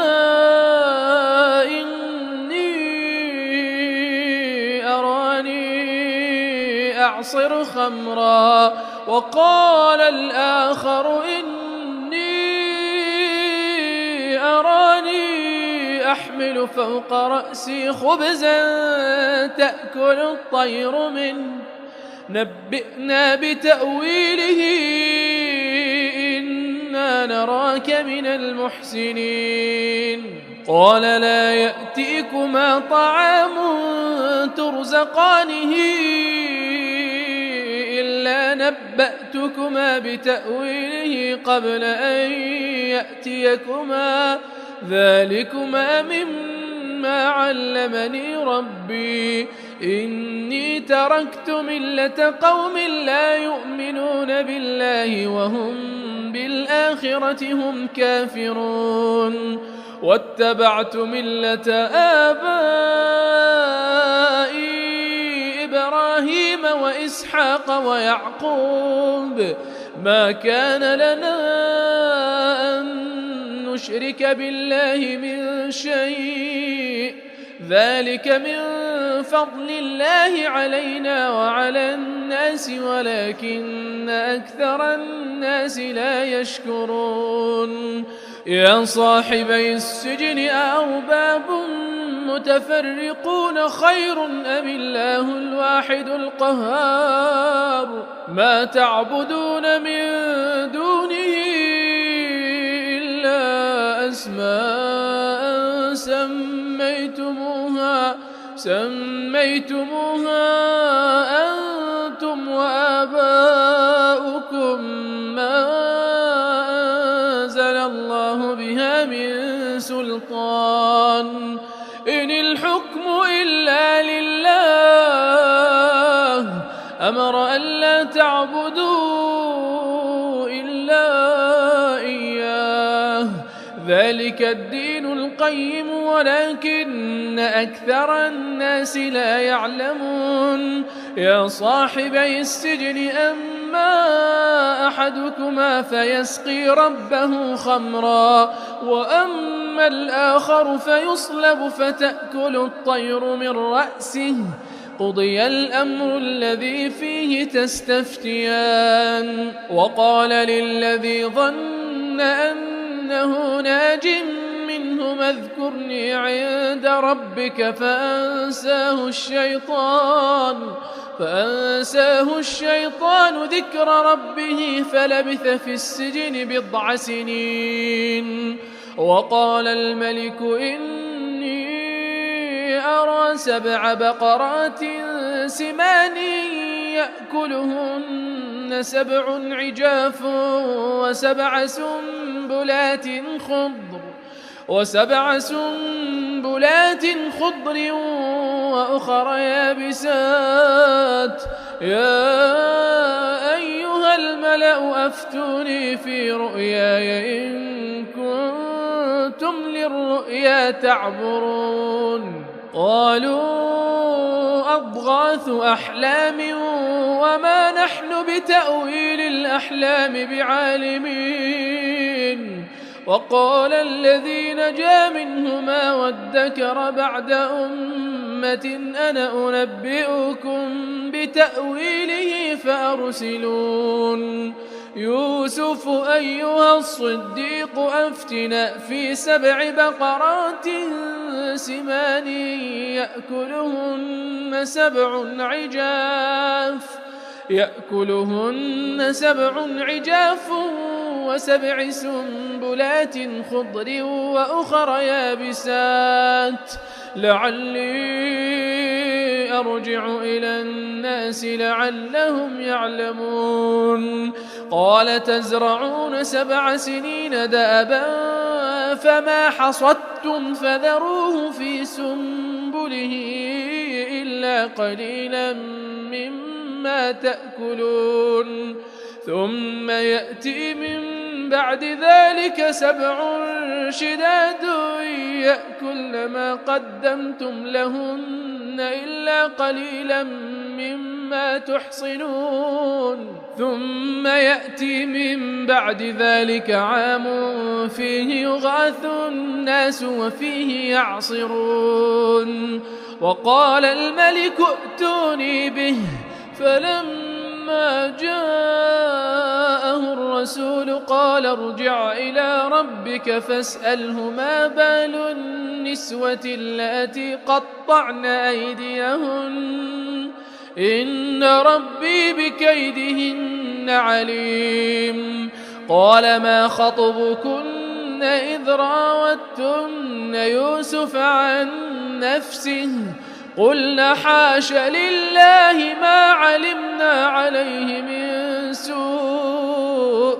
قالت امرأة العزيز الآن حصحص الحق أنا راودته عن نفسه وإنه لمن الصادقين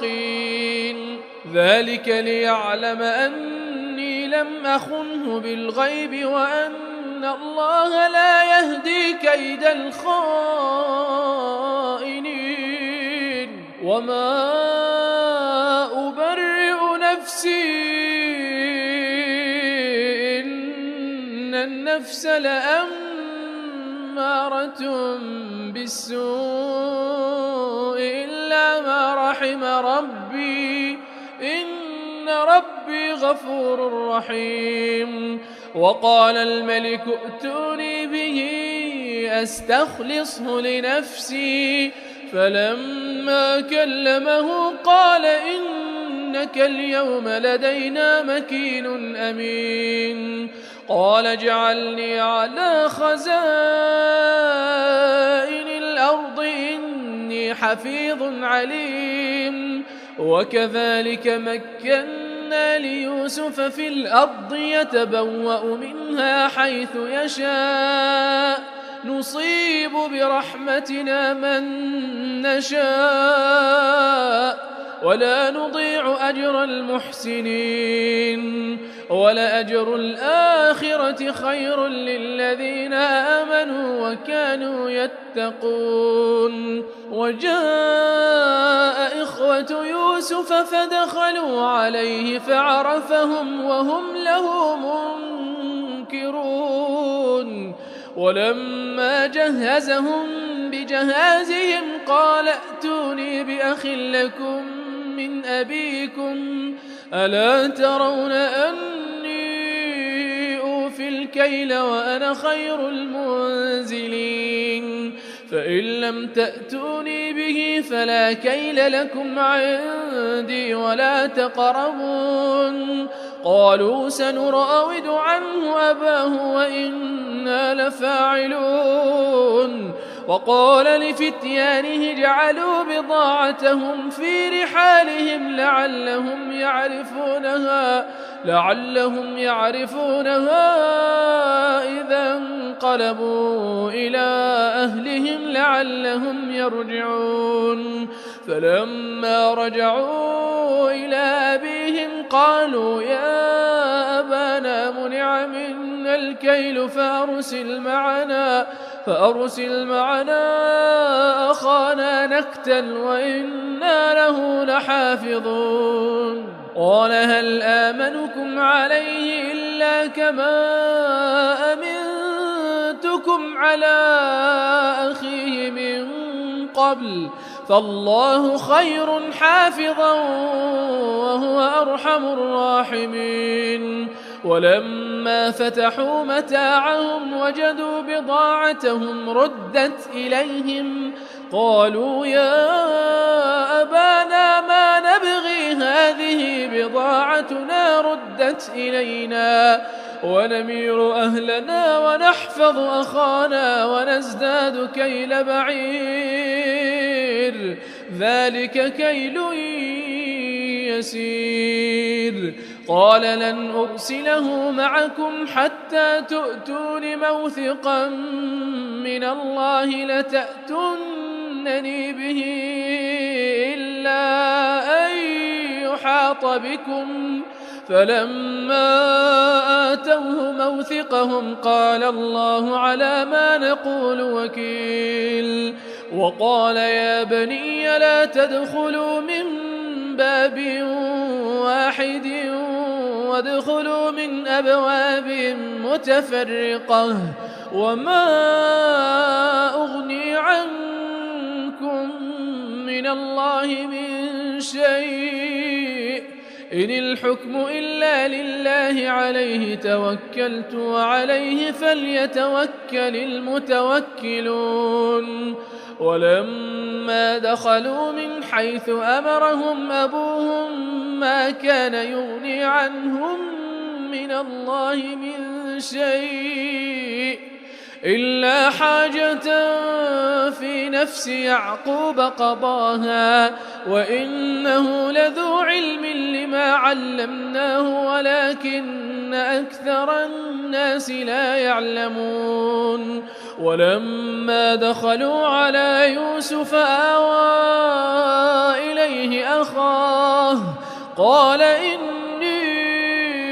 أنا أخوك فلا تبتئس بما كانوا يعملون فلما جهزهم بجهازهم جعل السقاية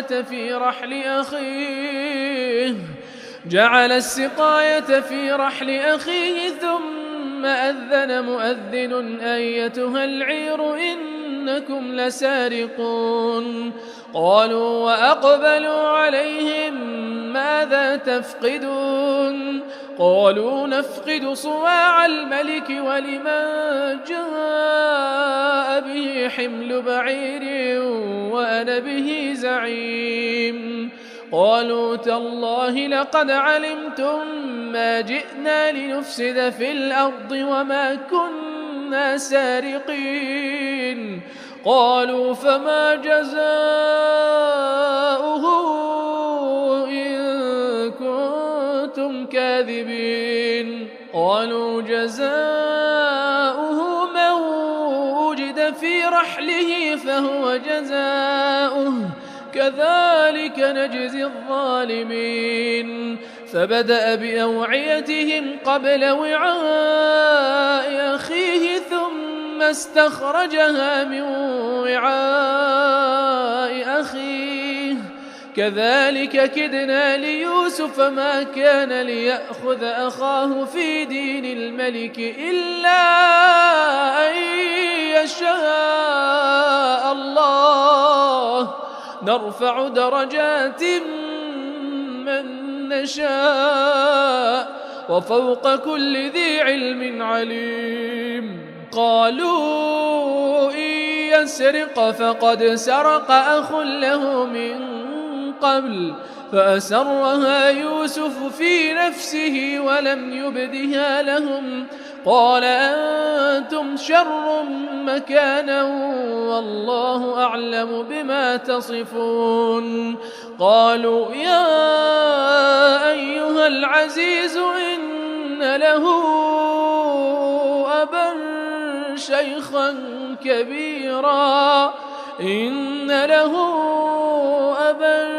شيخا كبيرا فخذ أحدنا مكانه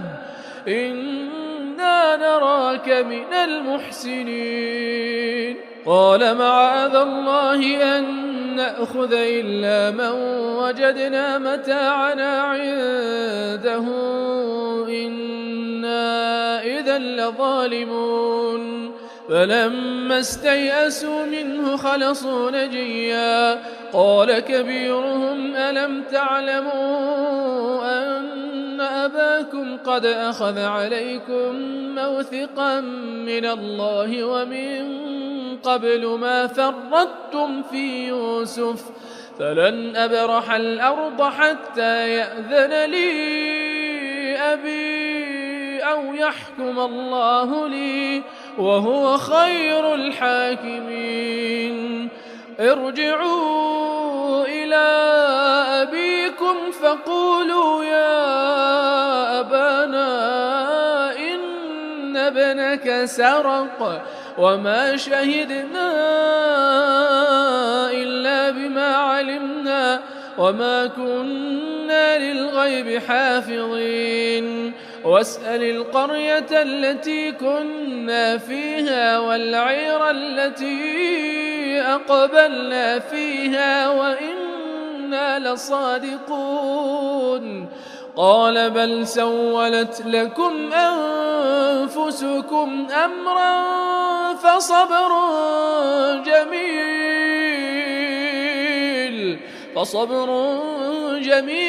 عسى الله أن يأتيني بهم جميعا إنه هو العليم الحكيم وتولى عنهم وقال يا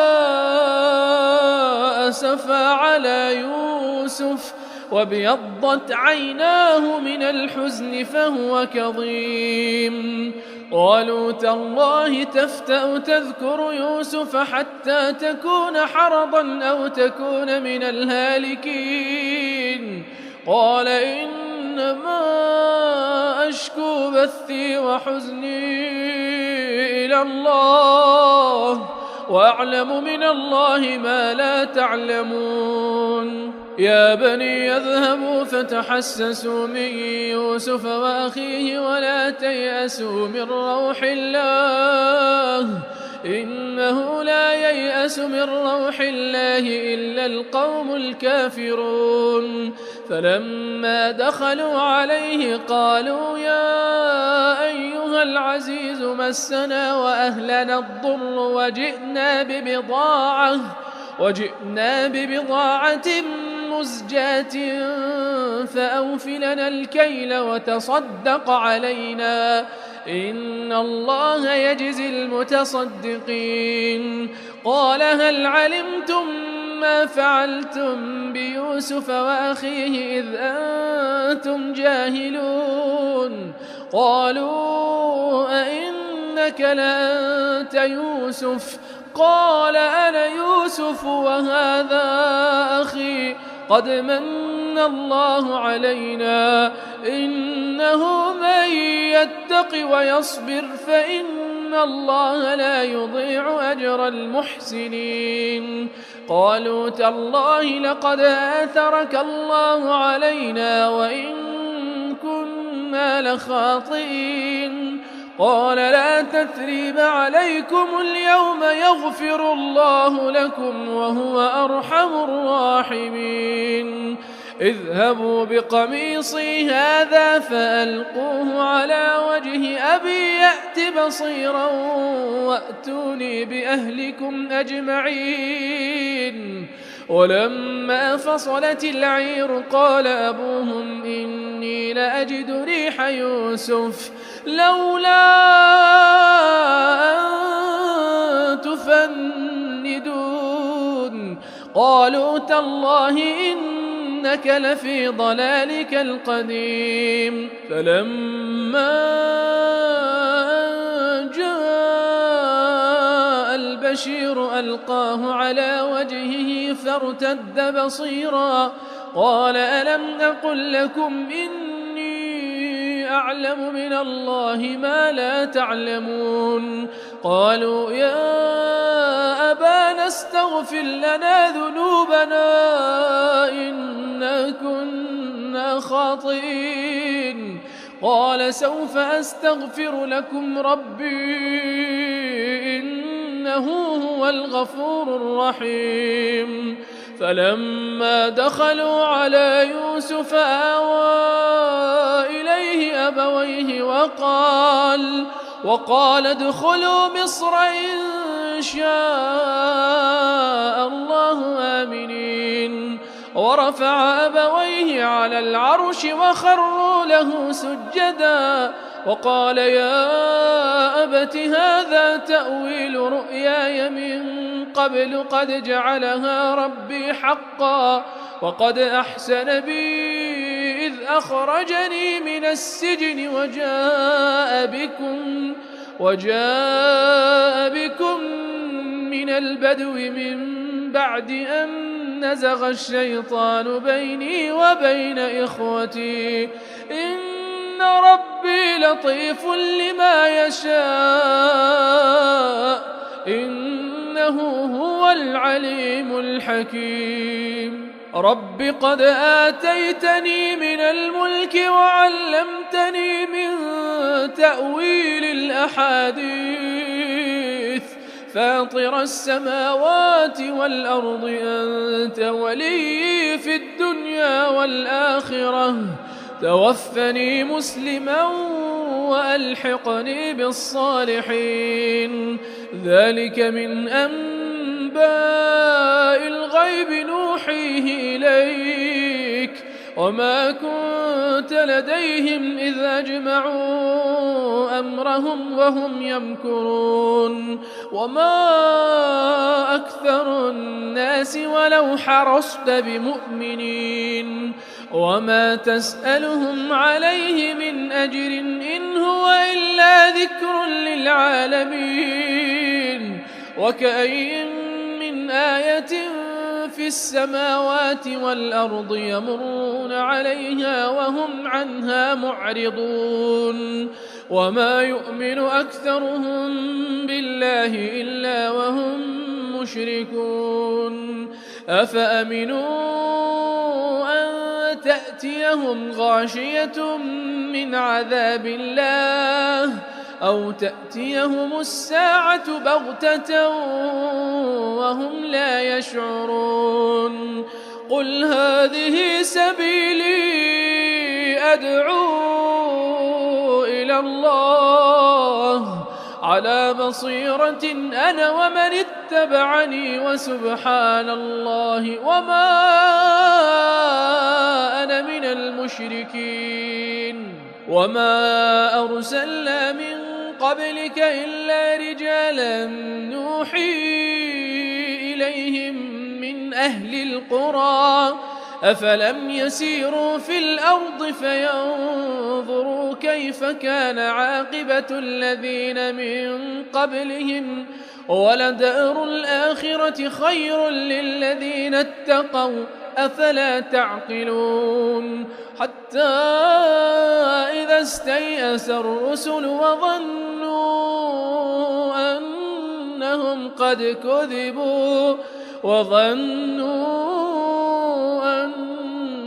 قد كذبوا جاءهم نصرنا فنجي من نشاء ولا يرد بأسنا عن القوم المجرمين لقد كان في قصصهم عبرة لأولي الألباب ما كان حديثا يفترى ولكن تصديق الذي بين يديه وتفصيل كل شيء وهدى ورحمة لقوم يؤمنون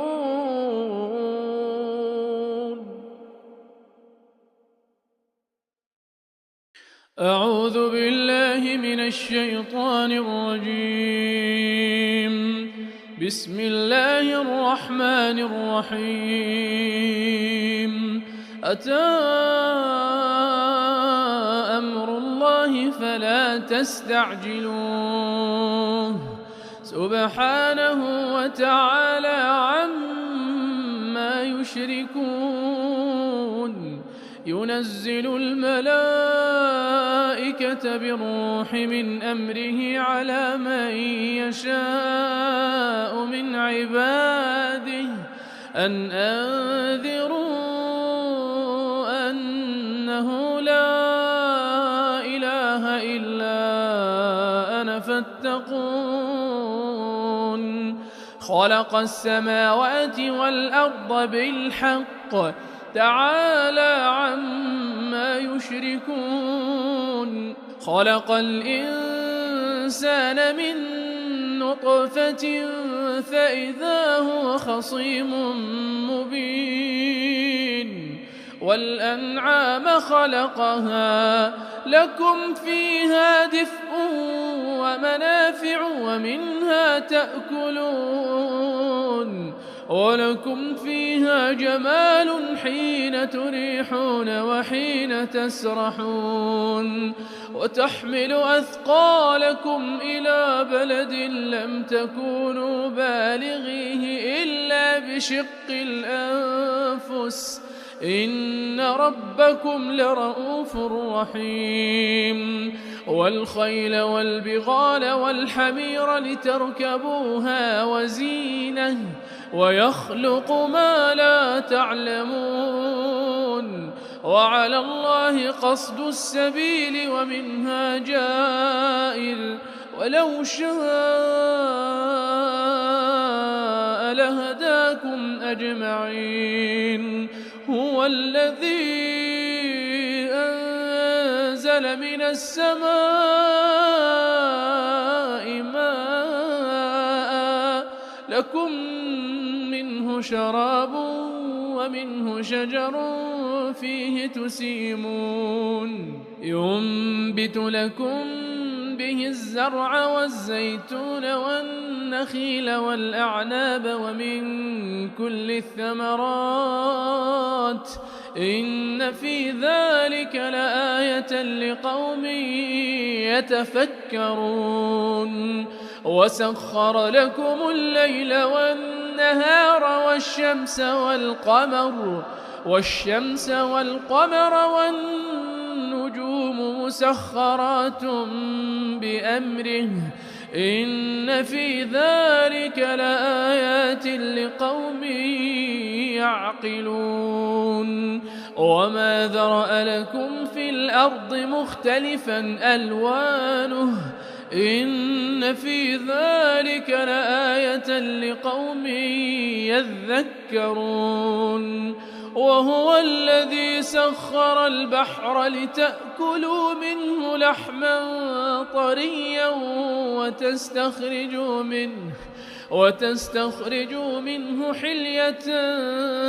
تلبسونها وترى الفلك مواخر فيه ولتبتغوا من فضله ولعلكم تشكرون وألقى في الأرض رواسي أن تميد بكم وأنهارا وسبلا لعلكم تهتدون وعلامات وبالنجم هم يهتدون أفمن يخلق كمن لا يخلق أفلا تذكرون وإن تعدوا نعمة الله لا تحصوها إن الله لغفور رحيم والله يعلم ما تسرون وما تعلنون والذين يدعون من دون الله لا يخلقون شيئا وهم يخلقون أموات غير أحياء وما يشعرون أيان يبعثون إلهكم إله واحد فالذين لا يؤمنون بالآخرة قلوبهم منكرة وهم مستكبرون لا جرم أن الله يعلم ما يسرون وما يعلنون إنه لا يحب المستكبرين وإذا قيل لهم ماذا أنزل ربكم قالوا أساطير الأولين ليحملوا أوزارهم كاملة يوم القيامة ومن أوزار الذين يضلونهم بغير علم ألا ساء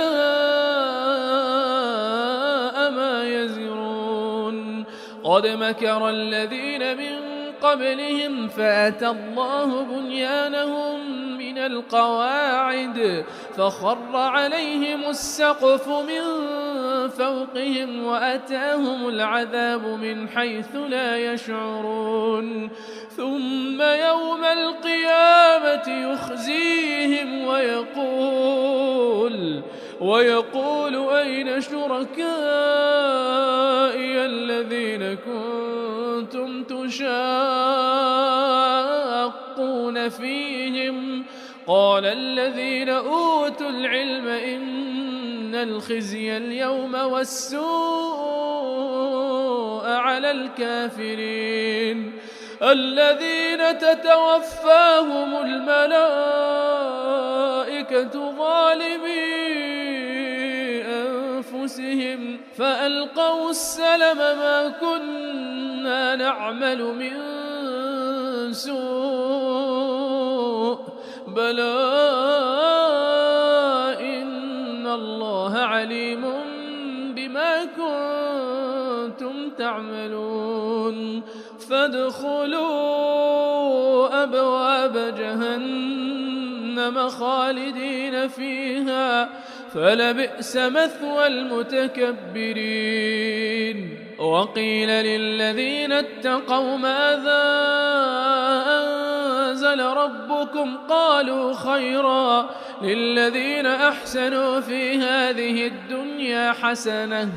ولدار الآخرة خير ولنعم دار المتقين جنات عدن يدخلونها تجري من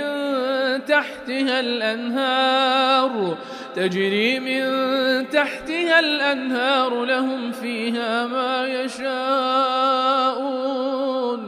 كذلك يجزي الله المتقين الذين تتوفاهم الملائكة طيبين يقولون سلام عليكم ادخلوا الجنة بما كنتم تعملون هل ينظرون إلا أن تأتيهم الملائكة أو يأتي أمر ربك كذلك فعل الذين من قبلهم وما ظلمهم الله ولكن كانوا أنفسهم يظلمون فأصابهم سيئات ما عملوا وحاق بهم ما كانوا به يستهزئون وقال الذين أشركوا لو شاء الله ما عبدنا من دونه من شيء نحن ولا آباؤنا ولا حرمنا من دونه من شيء كذلك فعل الذين من قبلهم فهل على الرسل إلا البلاغ المبين ولقد بعثنا في كل أمة رسولا أن اعبدوا الله واجتنبوا الطاغوت فمنهم من هدى الله ومنهم من حقت عليه الضلالة فسيروا في الأرض فانظروا كيف كان عاقبة المكذبين إن تحرص على هداهم فإن الله لا يهدي من يضل وما لهم من ناصرين وأقسموا بالله جهد أيمانهم لا يبعث الله من يموت بلى وعدا عليه حقا ولكن أكثر الناس لا يعلمون ليبين لهم الذي يختلفون فيه وليعلم الذين كفروا أنهم كانوا كاذبين إنما قولنا لشيء إذا أردناه أن نقول له كن فيكون والذين هاجروا في الله من بعد ما ظلموا لنبوئن ولنجزينهم في الدنيا حسنة ولأجر الآخرة أكبر لو كانوا يعلمون الذين صبروا وعلى ربهم يتوكلون وما أرسلنا من قبلك إلا رجالا نوحي إليهم فاسألوا أهل الذكر إن كنتم لا تعلمون بالبينات والزبر وأنزلنا إليك الذكر لتبين للناس ما نزل إليهم ولعلهم يتفكرون أفأمن الذين مكروا السيئات أن يخسف الله بهم الأرض أو يأتيهم العذاب من حيث لا يشعرون أو يأخذهم في تقلبهم فما هم بمعجزين أو يأخذهم على تخوف فإن ربكم لرؤوف رحيم أولم يروا إلى ما خلق الله من شيء يتفيأ ظلاله عن اليمين والشمائل سجدا لله وهم داخرون ولله يسجد ما في السماوات وما في الأرض من دابة والملائكة وهم لا يستكبرون يخافون ربهم من فوقهم ويفعلون ما يؤمرون وقال الله لا تتخذوا إلهين اثنين إنما هو إله واحد فإياي فارهبون وله ما في السماوات والأرض وله الدين واصبا أفغير الله تتقون وما بكم من نعمة فمن الله ثم إذا مسكم الضر فإليه تجأرون ثم إذا كشف الضر عنكم إذا فريق منكم بربهم يشركون ليكفروا بما آتيناهم فتمتعوا فسوف تعلمون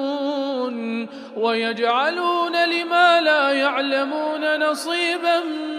مما رزقناهم تالله لتسألن عما كنتم تفترون ويجعلون لله البنات سبحانه ولهم ما يشتهون وإذا بشر أحدهم بالأنثى ظل وجهه مسودا وهو كظيم يتوارى من القوم من سوء ما بشر به أيمسكه على هون أم يدسه في التراب ألا ساء ما يحكمون للذين لا يؤمنون بالآخرة مثل السوء ولله المثل الأعلى وهو العزيز الحكيم ولو يؤاخذ الله الناس بظلمهم ما ترك عليها من دابة ولكن يؤخرهم إلى أجل مسمى فإذا جاء أجلهم لا يستأخرون ساعة ولا يستقدمون ويجعلون لله ما يكرهون وتصف ألسنتهم الكذب أن لهم الحسنى لا جرم أن لهم النار وأنهم مفرطون تالله لقد أرسلنا إلى أمم من قبلك فزين لهم الشيطان أعمالهم فهو وليهم اليوم ولهم عذاب أليم وما أنزلنا عليك الكتاب إلا لتبين لهم الذي اختلفوا فيه وهدى ورحمة لقوم يؤمنون والله أنزل من السماء ماء فأحيا به الأرض بعد موتها إن في ذلك لآية لقوم يسمعون وإن لكم في الأنعام لعبرة نسقيكم مما في بطونه من بين فرث ودم لبنا خالصا سائغا للشاربين ومن ثمرات النخيل والأعناب تتخذون منه سكرا ورزقا حسنا إن في ذلك لآية لقوم يعقلون وأوحى ربك إلى النحل أن اتخذي من الجبال بيوتا ومن الشجر ومما يعرشون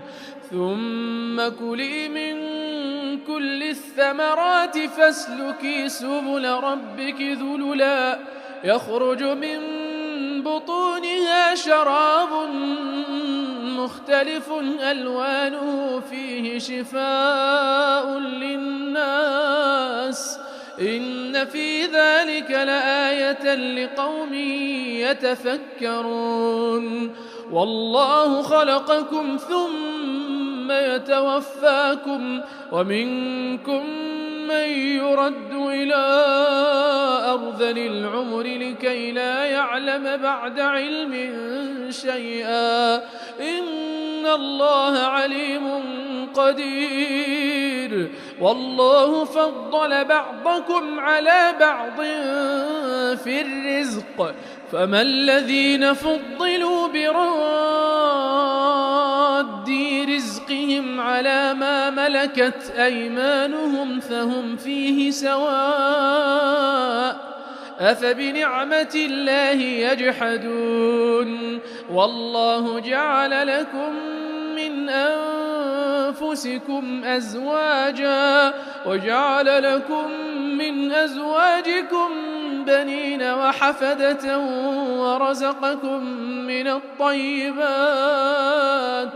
أفبالباطل يؤمنون وبنعمة الله هم يكفرون ويعبدون من دون الله ما لا يملك لهم رزقا من السماوات والأرض شيئا ولا يستطيعون فلا تضربوا لله الأمثال إن الله يعلم وأنتم لا تعلمون ضرب الله مثلا عبدا مملوكا لا يقدر على شيء ومن رزقناه منا رزقا حسنا فهو ينفق منه سرا وجهرا هل يستوون الحمد لله بل أكثرهم لا يعلمون وضرب الله مثلا رجلين أحدهما أبكم لا يقدر على شيء وهو كل على مولاه أينما يوجهه لا يأت بخير هل يستوي هو ومن يأمر بالعدل وهو على صراط مستقيم ولله غيب السماوات والأرض وما أمر الساعة إلا كلمح البصر أو هو أقرب إن الله على كل شيء قدير والله أخرجكم من بطون أمهاتكم لا تعلمون شيئا وجعل لكم السمع والأبصار والأفئدة لعلكم تشكرون ألم يروا إلى الطير مسخرات في جو السماء ما يمسكهن إلا الله إن في ذلك لآيات لقوم يؤمنون والله جعل لكم من بيوتكم سكنا وجعل لكم من جلود الأنعام بيوتا تستخفونها يوم ظعنكم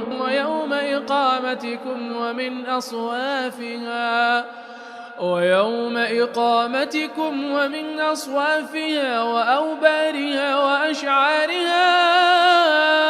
أثاثا ومتاعا إلى حين والله جعل لكم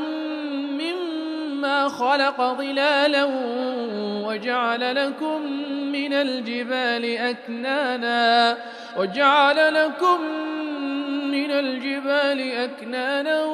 وجعل لكم سرابيل تقيكم الحر وسرابيل تقيكم بأسكم كذلك يتم نعمته عليكم لعلكم تسلمون فإن تولوا فإنما عليك البلاغ المبين يعرفون نعمة الله ثم ينكرونها وأكثرهم الكافرون ويوم نبعث من كل أمة شهيدا ثم لا يؤذن للذين كفروا ولا هم يستعتبون وإذا رأى الذين ظلموا العذاب فلا يخفف عنهم ولا هم ينظرون وإذا رأى الذين أشركوا شركاءهم قالوا ربنا هؤلاء شركاؤنا الذين كنا ندعو من دونك فألقوا إليهم القول إنكم لكاذبون وألقوا إلى الله يومئذ السلم وضل عنهم ما كانوا يفترون الذين كفروا وصدوا عن سبيل الله زدناهم عذابا فوق العذاب بما كانوا يفسدون ويوم نبعث في كل أمة شهيدا عليهم من أنفسهم وجئنا بك شهيدا على هؤلاء ونزلنا عليك الكتاب تبيانا لكل شيء وهدى ورحمة وبشرى للمسلمين إن الله يأمر بالعدل والإحسان وإيتاء ذي القربى وينهى عن الفحشاء والمنكر والبغي يعظكم لعلكم تذكرون وأوفوا بعهد الله إذا عاهدتم ولا تنقضوا الأيمان بعد توكيدها وقد جعلتم الله عليكم كفيلا إن الله يعلم ما تفعلون ولا تكونوا كالتي نقضت غزلها من بعد قوة أنكاثا تتخذون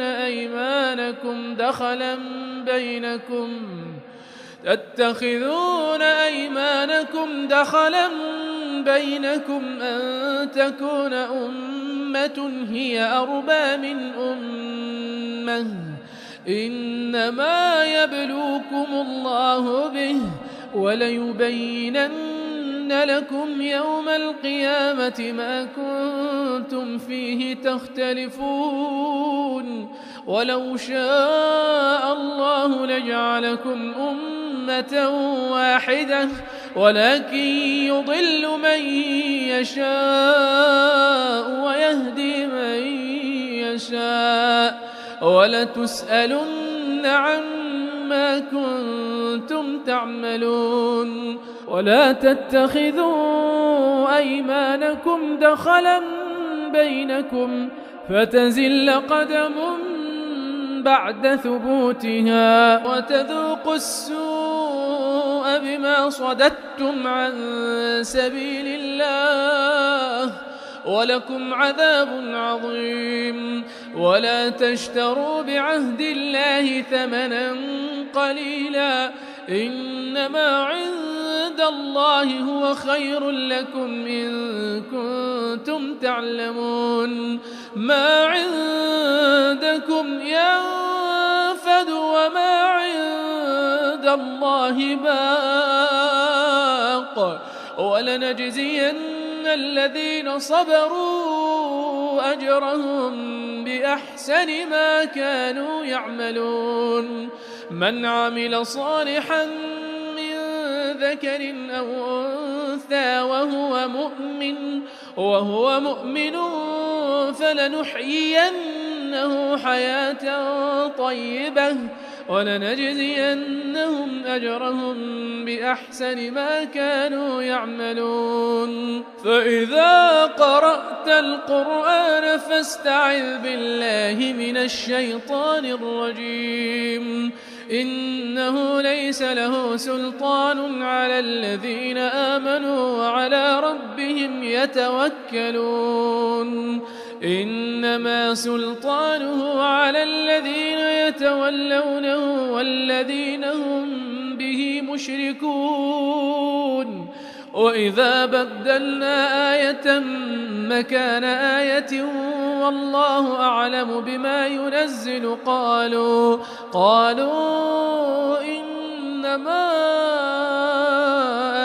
أنت مفتر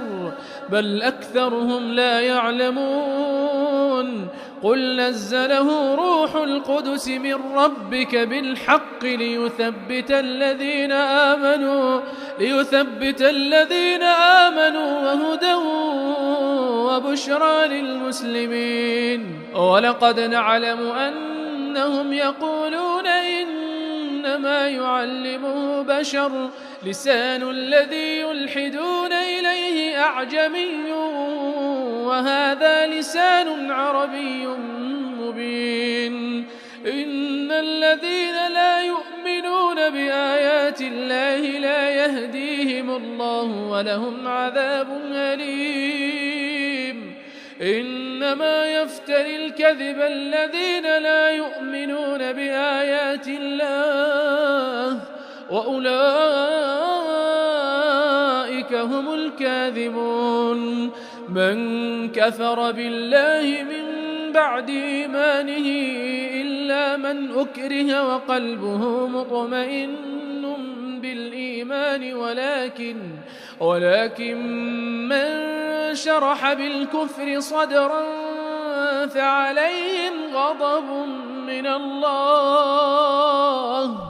ولهم عذاب عظيم. ذلك بأنهم استحبوا الحياة الدنيا على الآخرة وأن الله لا يهدي القوم الكافرين. أولئك الذين طبع الله على قلوبهم وسمعهم وأبصارهم وأولئك هم الغافلون. لا جرم أنهم في الآخرة هم الخاسرون. ثم إن ربك للذين هاجروا من بعد ما فتنوا ثم جاهدوا وصبروا إن ربك من بعدها لغفور رحيم. يوم تأتي كل نفس تجادل عن نفسها وتوفى كل نفس ما عملت وهم لا يظلمون. وضرب الله مثلا قرية كانت آمنة مطمئنة يأتيها رزقها رغدا من كل مكان فكفرت بأنعم الله فأذاقها الله لباس الجوع والخوف بما كانوا يصنعون. ولقد جاءهم رسول